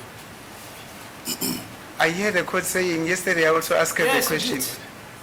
And there was argument about whether Gininda came in, whatever, and he said he went to Pretoria at the police station there, it's Valeria. Yes. Found accused number what. Yes. And requested that person to undress, blah, blah, blah. Yes. I listened to the evidence. And yesterday you questioned this witness about it. Am I correct or am I just dreaming, sir? Correct, my lord. You did ask this question yesterday. I'm going to request to refer Yes, to let's the play. record. Yes, let's play it now. Thank you. Yeah. May we adjourn so it looks specifically at that portion where I asked that question, my lord. Okay, let's continue, but I can tell you, you did. Oh, my lord. Jesus. My lord, it's just been brought to my attention again that actually yesterday we never said. Now it struck me very strange for the court to say that I asked the very same question and I'm asking it for the 10th time today. I never asked that question. Okay, let's ask But this then the witness. record will tell. Yeah, it will. You remember or you don't remember whether you were asked the same question? The same question was asked several times. I remember you saying it is ballistically connected. I'll do this and that and that and that. Okay, let's go on because I am certain I heard it. Okay? And it came from me, my lord. Yes. Thank you, my lord. Because you are the guy who was cross-examining. As it is the court, my lord. You go. Say, you know what?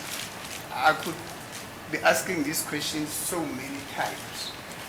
The point that I'm driving at is your neutrality as a member of the Forensic Science Laboratory of South Africa and the integrity of that institution that you need to keep.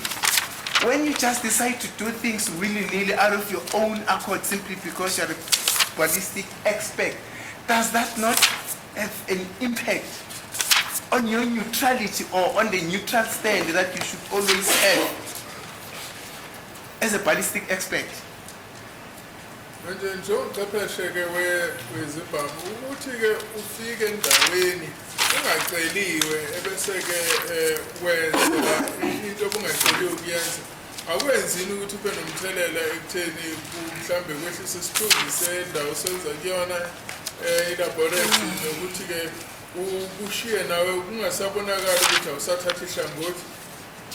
My lord, if I get a crime scene where, let's say, a vehicle has been shot and somebody has been shot or sustained a gunshot wound, if I'm able to determine that when this person was shot was inside the vehicle, I'm not going to wait for the IO to ask me where this person, I'm going to mention that this person was shot while inside the vehicle or was shot while outside the vehicle. So if it's anything that is ballistic related, I'm going to mention it to the IO. baphambelanayo nokudutshulwa mhlawumbe sithi umuntu udutshule esemotweni kufanele ngikwazi ukuthi ngithi uma ngihlaziya ngibone ukuthi lo muntu udutshule ngaphakathi kwemoto lo muntu udutshule ngaphansi kwemoto yethu ngoba-ke umseshi-ke lapho bese ngibuza ngifanele ngikwazi ukunika impendulo ukuthi udutshule ngaphakathi noma ngaphandle kwemoto.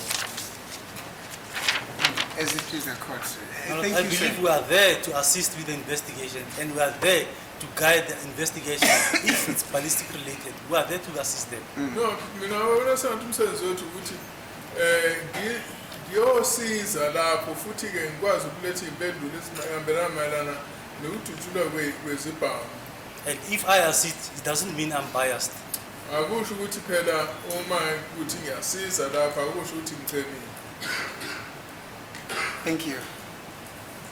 So, you know the example you just gave is way out of way, many kilometers out of way with what you did in this instance. Mr. Mngube is in prison. Was that a sin of crime? Where you visited him, was that a sin of crime? Lapho ashela khona umuntu esejele kwakuyikhona indawo kwenzeka khona isigameko. According to the IO, was he not a person of interest? Umncube umuntu ebesifisa ukuthi singambheka njengokubona kwa-CIO. Brigadier Gininda has asked me to come and measure him because he was a person of interest. And if he's a person of interest, I'll do anything that has to do with ballistics. Uma ukuthi yilo muntu-ke kubona sengathi singafanele simbheke uma ngithunya ukuthi ngiyombheka kufanele ukuthi ngenze wonke umsebenzi. So, I hear the court saying, but nonetheless, I'm going to put it to you, sir, that your conduct in this particular instance totally removed the neutrality that you had to have as an expert from the ballistic forensic science laboratory. You basically from the forensic science laboratory became part of the investigating team in this instance. And I'm going to tell you what demonstrates that. Indlela engibona ngayo ukuthi wena wawubonakala ukuthi usuthathe uhlangothi wagcina ngomunye walaba ababefanele balethe ubufakazi ngalelo langa ngoba wawuhlulekile ukuthi ugcine isiqu sakho njengongathathi ihlangothi ngalelo langa. My Lord, if the investigating officer is requesting assistance that is ballistic related, I'm going to be part of it if he will request me to be part of it. And I'm going to guide them with any ballistic related incident. That does not mean I'm biased or I'm... Akusho ukuthi ngithatha uhlangothi uma ngicelwe umseshi ukuthi ngimsize mayelana nezinto ezihambelana nokusetshenziswa noma ukuqhuma kwezibhamu nenhlamvu zesibhamu. So-ke kusho ukuthi-ke mina ngalelo langa uma ngicelile ukuthi ngimsize ngandlela thize ngiyamsiza ngandlela thize kodwa uma ukuthi kuhambela nezibhamu. Thank you. I said I'm going to tell you why I say you did that. Now listen to the following.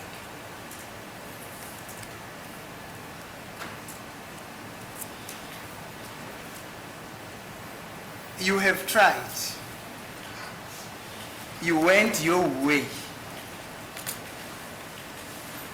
You even went to an extent of ignoring the very same teachings that you got from the gentleman that I asked you about, the Murdoch and Moran, who taught you, number one, what CMS stands for. The art of identification of striations, the art of the comparison of bullets, the crime scene bullet and the test bullet. Despite the fact that on the totality of the evidence that you just gave before court today, yesterday, and also on Friday, in your own version when you said there was no proper transferability or reproducibility of the striations. Nonetheless, you went on to find that the bullet that was found at the scene does accord and compare with the bullets which you have fired. And the reason why you did that is because you wanted to nail Mr. Mnuve, as the state told you that he's the person who had a firearm on that day in question. I'm not done, but you can respond to this one. Ngibona sengathi uzange uyilandelele indlela wafundiswe ngayo Bruce Moran noJohn Murdoch ukuthi ke ulandelele indlela ezinhle zokuthi ubheke ubufakazi nokuthi ubheke impawu ezikhona einhlambini zesibhamu nokuthi uqhathanise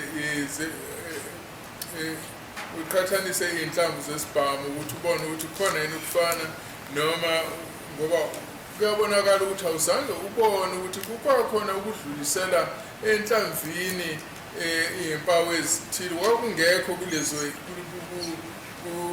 kulezo inhlamvu owazibheka susela kule nhlamvu oyatholakala endaweni yesigameko kunayo futhi nakulezi inhlamvu lezi owazidubulile wena. Usho ukuthi ke inhloso yakho lapho kwakungekhona ukuletha umbiko oqotho kodwa kwakuwukuthi ke wawufuna ukuthi uninde umsolwa lo owawuzwile ukuthi uyena owayenesibhamu ngalelo langa wawufuna ukumninda ngecala. My Lord, I'll say it with confidence, and I'm 100% sure that the bullet that was found from the country is positively linked to this firearm. I have no doubt in that one. And I proved that, I put my court charts there, which shows enough marks that were transferred by the firearm to those bullets. Ngingakubeka ke ngiqinisekisa ukuthi ke inhlamvu eyatholakala endaweni yesigameko iyo yayidutshulwe yiso lesi sibhamu esasihlola lapha, and futhi ke kuyacaca ukuthi ngempela umsebenzi sawenza lapho umsebenzi waveza ukuthi ngempela iyo. And second to that, sir, I'm going to put it to you. Further to the teachings of Bruce Moran and John Murdoch, which for a moment I thought you understood them, and I will be excused if you did not understand them, in terms of the consecutivity of the calculations of the striations, because you wanted a result. You went against their teachings and found that the bullet that was sent to you as a scene bullet does match those bullets which you fired as test bullets from the alleged firearms. I mean from this alleged firearm, not arms. Kuyaqhubeka lapho kuyabonakala ukuthi wazi kahle ifundo awufundiswe uBruce Moran noJohn Murdoch, ngoba kuyabonakala ukuthi kulandelana kwempawu awuzange ukulandelisise, ngoba wena inhloso yakho nje wawukuthi ufune ukuthi ube nomphumela othize, ngoba kwagcina lapho usuthatha wathola ukuthi le nhlamvu lena yatholakala lapha endaweni yesigameko wasithi iyahambisana ncimishi nalezi-ke owawuzidubulile ezokuthi utheste ngazo. I've put my code chart here on the screen with 6 marks, 6 striation marks that appears on both the exhibits and the test. And I've marked only 6 of them because according to the CMS, you need only 6 marks to make it positive, or 2 sets of 3. And there I've showed 2 marks. If I have to show more than that, I'll do that. But because the minimum is 6, that's why I showed only 6. Mina-ke njengoba ngikhombisile lapha ngikhombisile ukuthi kubonakalile ngithole impawu eziyisithupha, ngoba-ke kudingeka kuphela nje impawu eziyisithupha noma impawu ezintathu zitholakale ezindaweni ezehlukile ezimbili. ngoba kudingeka nje iziyisithupha ngikhombisile lapha ngibekile ishati yami ngakhombisa ukuthi engizitholile impawu ngitholile impawu eziyisithupha ezanginika ufakazi obenele ukuthi ngikwazi ukuthi ngithathe isinqumo. I did not compile only one code chart. I compiled 4 of them. Why is it only concentrating on one? The others we left them out. Ngibeke amashati amane indaba ke sigcila eshadini elilodwa.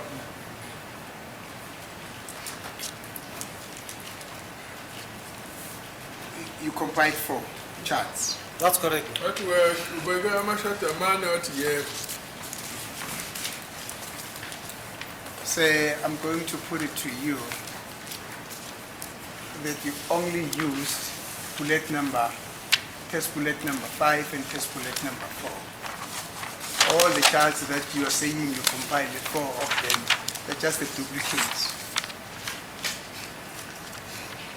Unubeka kwena ukuthi They're just duplicates. Wona amashati akhombisa ezinye inhlamvu. Ngibona nje sengathi ishati elilodwa kwenziwa amakhophi alo. The code chart that I started with, that I presented in court, I was requested to point out the marks from the same code chart. That's why I used the same code chart. I didn't go for other code charts. Photos of the marks. Ngibekile phambi kwenkantolo angizange senzise enye ishati ngoba kuthiwa ngikhombise impawu kuyona. Thank you. You fetched the firearm as per request of Brigadier Mangena from Cleveland. The firearm that you ultimately used to fire the test bullet from, not so? Uhambe walanda isibhamu uthunywe uBrigadier Mangena.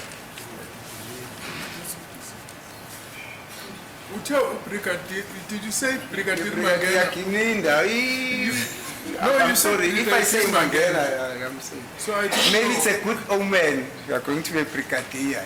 I don't know. Can you please But I repeat said your question I wanted to so say that- Brigadier Mangena. Brigadier Kininda.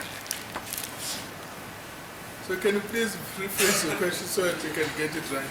Excuse me? Can you please rephrase your question because a lot of things. Oh yeah, there are a lot of Kinindas and Mangenas. Thank you. Let me be very precise. You were requested by Brigadier Kininda to go and fetch the firearm from which you ultimately fired test bullets, not so from Cleveland. Oh, cela Brigadier Kininda ukuthi uhambe uyena nesibhamu leswagcina usisenzisele ukuthi udubule amabullet okuhlola ngawo ama-test bullet. My Lord, Brigadier Kininda did not ask me to or request me to go fetch the firearm. I compared the tests which were fired by a warrant officer, rule of with the bullet from the crime scene. uBrigadier Kininda ngizange ngitshela ukuthi ngiyelanda isibhamu. Mina ngithathe lezi nhlamvu lezi ezazidutshulwe u-warrant officer rule of ngase ngiqhathanisa nenhlamvu eyatholakala esigamekweni. Yes. And my Lord, after I compared that, I could see the similarities, but I could not see clear individual markings on the test bullets. Okay. Ngathi ke mase ngiqhathanisa ngabona ukuthi kukhona ukufana nokuthize kodwa ngangasiboni kahle izimpawu ezazonginika isiqiniseko esigcwele. You could not see clear individual markings on rule of test bullet. Thank you. Proceed. And I called Brigadier and informed him that I want that firearm, I want to shoot additional tests since the bullets are 2 different types of bullets. Ngase ke ngitshela uBrigadier ukuthi ngiyasidinga leso sibhamu ngifuna ukuphinde ngiyodubula ngoba ngifuna ukudubula inhlobo ezimbili zenhlamvu lo ngoba ngiyadinga lokufaka. And he informed me that the firearm is at the police station, at Cleveland police station, What's but that? the SAP-13. Wase ngitshela ukuthi lesi sibhamu sise Cleveland police station sifakwe ngaphansi kwe-SAP-13. And he said the firearm did not have the serial number. So he's not sure if we are going to find that, go get that firearm. That's why I said no, I'll go look for it because I know where to start looking for it. If to identify, or maybe to be able to identify that firearm, I know where to start looking for that firearm. Wayesethi-ke iy'nombolo zesibhamu zasezisuliwe, so wayesethi ngizoba nenkinga enkulu ukuzama ukuthola lesi sibhamu. Wasengitshela ukuthi cha ngiyazi ukuthi ngiyosifunaphi lesi sibhamu ngikwazi ukusithola. But now exactly there, realizing that there's a similarity between the test bullet from rule of say and most probably with the seamed bullet, although there were no individual markings on rule of say's bullet, you then formed the view that you needed that firearm. Why didn't you request Gininda to bring that firearm himself? Mina ungazicelanga ukuthi uBrigadier Gininda kube uyena okulethela leso sibhamu ngoba ngiyabona ukuthi wabona ukuthi ngathi kukhona ukufanana okuthize phakathi kwey'nhlamvu ezasidutshulwe ileli phoyisa leli urule officer. Kodwa wabona ukuthi lezi mpawu lezi lezo y'nhlamvu lezo azilingani ukuthi zingakunika isiqiniseko ukuthi zifana ncimishi nempawu ezitholakala enhlamvini lephuma endaweni yesiGawe. Yini-ke ungamcelanga ukuthi akuye yena uGininda okulethelayo leso sibhamu? As I said, I know how to identify that firearm. If I would say for Brigadier, you can go to the station and fetch. How many of the firearms were at the station without the serial number? You could have brought any firearm that maybe probably bring the wrong firearm. So if I go there, I know how to identify the firearm. That's why I said, no, I'll go and look for it so that I can identify it. Ngiyabona kungcono ukuthi kuyimina ohamba efuna leso sibhamu ngoba bengisaba nje ukuthi njengoba yena engeyona uchwepheshe mayisuka lapha ethi yofuna lesi sibhamu zaziningi iy'bhamu ezingenazo iy'namba lapho engathatha nanoma isiphi isibhamu asilethe. So mina ngabona ukuthi mina ngingakwazi ukuthi ngiyosikhombela ukuthi isibhamu esidingekayo yisiphi. Yikho-ke ngabona kungcono ukuthi kuhambe mina ngiyofuna leso sibhamu. And I've mentioned that if the firearm was with the owner or was with the company, I wouldn't go and fetch it. I would ask him to go fetch it and bring it to me. Futhi okunye ukuthi uba lesi sibhamu kumniniso noma senkampanini ethile ngangeke ngimtshela ukuthi ngizoya ngiyosilanda, ngangethi ngcono kube uyena oyosilanda. And indeed, you went to Cleveland to search for the firearm, or you requested Captain Charlie to assist you, and then he gave it to you. But when you received the firearm, the seal thereof was broken, not so. The seal back thereof was broken, not so. Manje wona-ke wasuya-ke eCleveland wafika wathola uCaptain Charlie wakusiza ukuthi uthole leso sibhamu.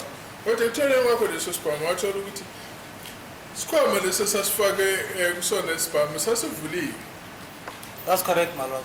Not all the firearms at the SAP 13 are in seal bags. Akuzona zonke iy'bhamu ezivuka ngaphansi kuka-SAP 13 ezifakwe ey'khwameni ezingavuliwe. Now that's very interesting, because Captain Muchali said that these firearms were destined for destruction, and each firearm had to be put into a seal bag. He said that without no doubt. He was very specific about it. And you, sorry. uCaptain wayengangabazi umechaza ukuthi zonke iy'bhamu ezazi-SAP 13 ngaphansi kwakhe zazi kwakuhloswe ukuthi zizoya ziyopheliswa. Manje-ke uthi yena wayengangabazi nancane nje ukuthi iy'bhamu ayenazo zasisey'khwameni ezivaliwe ezivalisisiwe. I'm sorry, and you have said, when I asked you questions, what would you do when you receive a seal? What does the Forensic Science Laboratory deal with a firearm that they receive in a broken seal? And your answer was, we don't even receive it. Why did you receive this one? Manje-ke ngikubuzile mina ukuthi uma ukuthi khona isibhamu esizasisesikhwameni esingavalisisiwe wena uzokwenzani? Wasuthi wena cha angeke sisamukele leso sibhamu.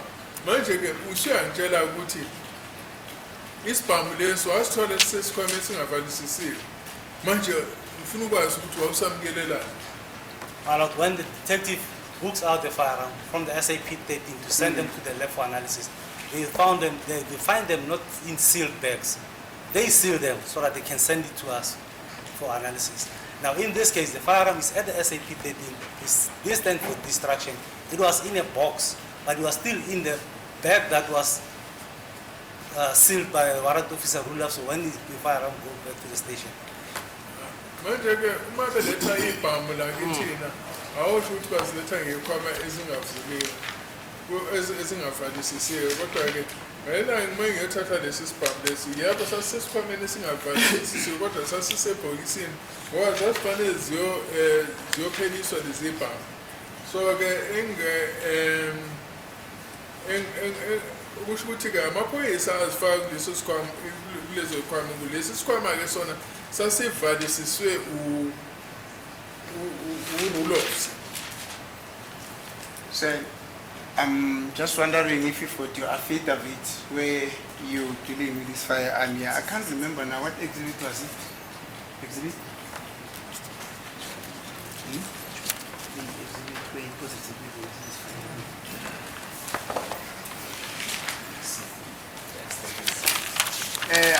I'm told that exhibit X13C. Can you please go through your affidavit and show us a line or a paragraph that said when you arrive at Cleveland Hospital, the firearm. What did I say?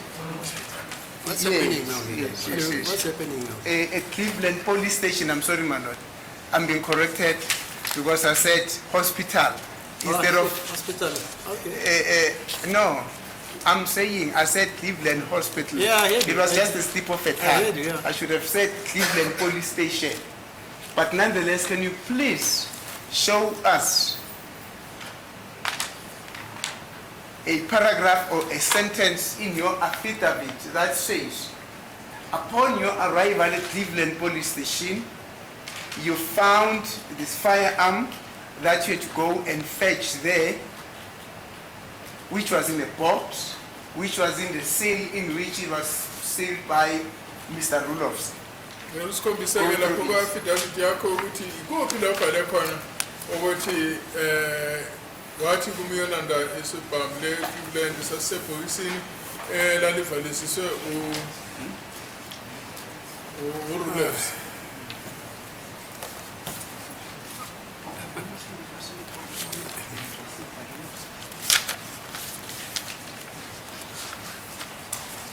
That's his evidence. That is what he just said, my lord. I found it in an open bag. That was sealed by warrant officer Rudolph Soweni after examining this file. Mina ngasithola esikhwameni esivuliwe ngoba owayegcine ukusivalela esikhwameni kwaku-warrant officer Rudolphs. Mr. Lieutenant Colonel, just be sincere. You also mentioned the box there. You also mentioned the box. So I want you to take me to a passage where you said it was in a box, it was sealed by, it was in a seal that it was sealed in by Warrant Rudolphs in your affidavit. My lord, if it's in a box, in a sealed bag, I don't mention a box. Uma ukuthi-ke sasisebhokisini azange kumele ukuthi ngibhekise. Do you agree with me that which you've just told to the court now is not there in your affidavit? I don't put it in my affidavit. I put it the sealed bag. I said it's in an open bag with now the same number that warrant officer Rudolph sealed it in. So I don't have to mention that it was in a box. Do I have to mention that? Do I have to mention everything that I did at the station? No, I don't mention that. Okay. Thank you. Ukuthi ngifake ngiveza konke okwenzeka e-police station ngishilo njengokuthi esebhokisini ngasho ukuthi esisikhwameni esaselena sivalwe u-warrant officer Rudolphs. You know what is strange as well? Mr. Mchali, yes, Mr. Mchali, the SAP 13 chief at Cleveland said, I used his own seal, not a seal that was used by Warrant Officer Rudolph said. Now you are telling this court that the seal that was broken is the seal that was used by warrant officer, rule officer, not so. That's correct, my lord. Yes, but Mchali said, no, I used a different seal. I used my own seal, not really his personal, but a seal. In other words, he used a different seal, not the one that was used by rule of say. Umtshalo uthi yena wasebenzisa isikhwama esivalisekayo esihlukile kuleso sasetshenziswa urule officer. My lord, on paragraph 7 of my report, I said on Monday, the 20th of July, 2020, I received an open seal bag with number PA 40081081085, marked inter alia Cleveland case 96 of 2015, and SAP 1386/2015 that contained the said firearm. On warrant officer rule of statement, paragraph 10, on the 13th of February 2015, the exhibits mentioned in paragraph 3.1 to 3.3 were sealed in an evidence bag with number PA 400081085. It's the same bag. Okay. Le number lena engibhalile lapha mina ukuthi ngangithole lapha ngomhla ka-20 kuJuly 2020 ukuthi ngathola isikhwama esasinenombolo lo PA 400081085 esasimakwe ukuthi kwezinye indawo ukuthi Cleveland MAS 96/02/015 and SAP 1306/2015 esesinalesi sibhamu iyona ncimishile number eyayi kulesa sikhwama nale eyayi lapha kumbukiso lo ka-rule officer okhipha yona le number ukuthi isibhamu sasibekwe kusona leso sikhwama. Lieutenant Colonel Mangena, it doesn't matter whether you found it in a seal bag that was used by Captain Charlie or a seal bag that was used by warrant officer rule officer. The fact of the matter is the seal bag was broken when you found it. Ukuthi wasithola isikhwama ukuthi sathola isibhamu sesikhwameni sikaMtshali noma esika-rule officer okusalayo nje ukuthi isikhwama sasivulile. And Matters further a lot, on, my lord, let me it's the same proceed. bag. Let me proceed. Sorry. Let him finish. It matters, as I said, it matters a lot, my lord, because it's the same bag that Okay, the thank you. officer sealed. Thank you. No, okusemqoka ukuthi nje yisona leso sikhwama esabhalisiswa warrant officer rule officer. And Mr. Muchali told this court that he sealed it in his own seal bag. He was very surprised when I read this passage of your affidavit to him, that when you arrived there, you found it in an open seal bag. Very surprised. Can maybe, my lord, we have a court record to Yeah. assist us, you know. I Yeah, think maybe- if such what time a is it? proposition is What time is put, it? Yeah, because as I remember the evidence, it's like we're talking like 120 firearms. I'll just tell you, Mr. Mnisi. I did not hear You seem to the... forget the evidence of, is it Commander Singh? Commander Singh, Singh, yes. the Indian gentleman who came here and said he was in charge of the destruction of redundant firearms, etc., etc., and that he had signed a register that the firearm, which was allegedly tested by a rule officer, must be destroyed. But God works in strange way. It was never destroyed. it's actually Bayat. Bayat, yes. Yes, madam. That's it. Rule officer came to this court with a firearm. And I said to him, he was standing there, bring it here, I want to see it. The very firearm which is the issue of contention in this trial. He took it out. I actually grabbed it and looked at it because I said, I want to see it. And then I said, give it to each and every of the advocates there. You remember that? Yes, madam. Oh, good. Then he gave it to the advocates, and then he had a box a blue box went in. There were about 9 or 13 cartridges. I said, bring those here. I want to see them. What time is it? Maybe we should adjourn. People are tired. Yes, it's 19 minutes past 3. Yeah, continue tomorrow. We'll continue tomorrow, my lord. That's part of the evidence. Thank you, man. And this witness, Yes. I don't think, he never denied that there was an open bag in which you took it out. That's correct. He never denied it. I mean, we're just wasting time. He agreed that when he got to Cleveland, the firearm was there under the badges which had to be destroyed. And then Mchali also says that. And then when I asked him, Mchali, do firearms vanish at Cleveland? And then he said, yes, in Zulu. Zonke siyazi, we all know that firearms vanish. Tomorrow. En jy lang staan aan jou verwysing tot Fumana Iindaba.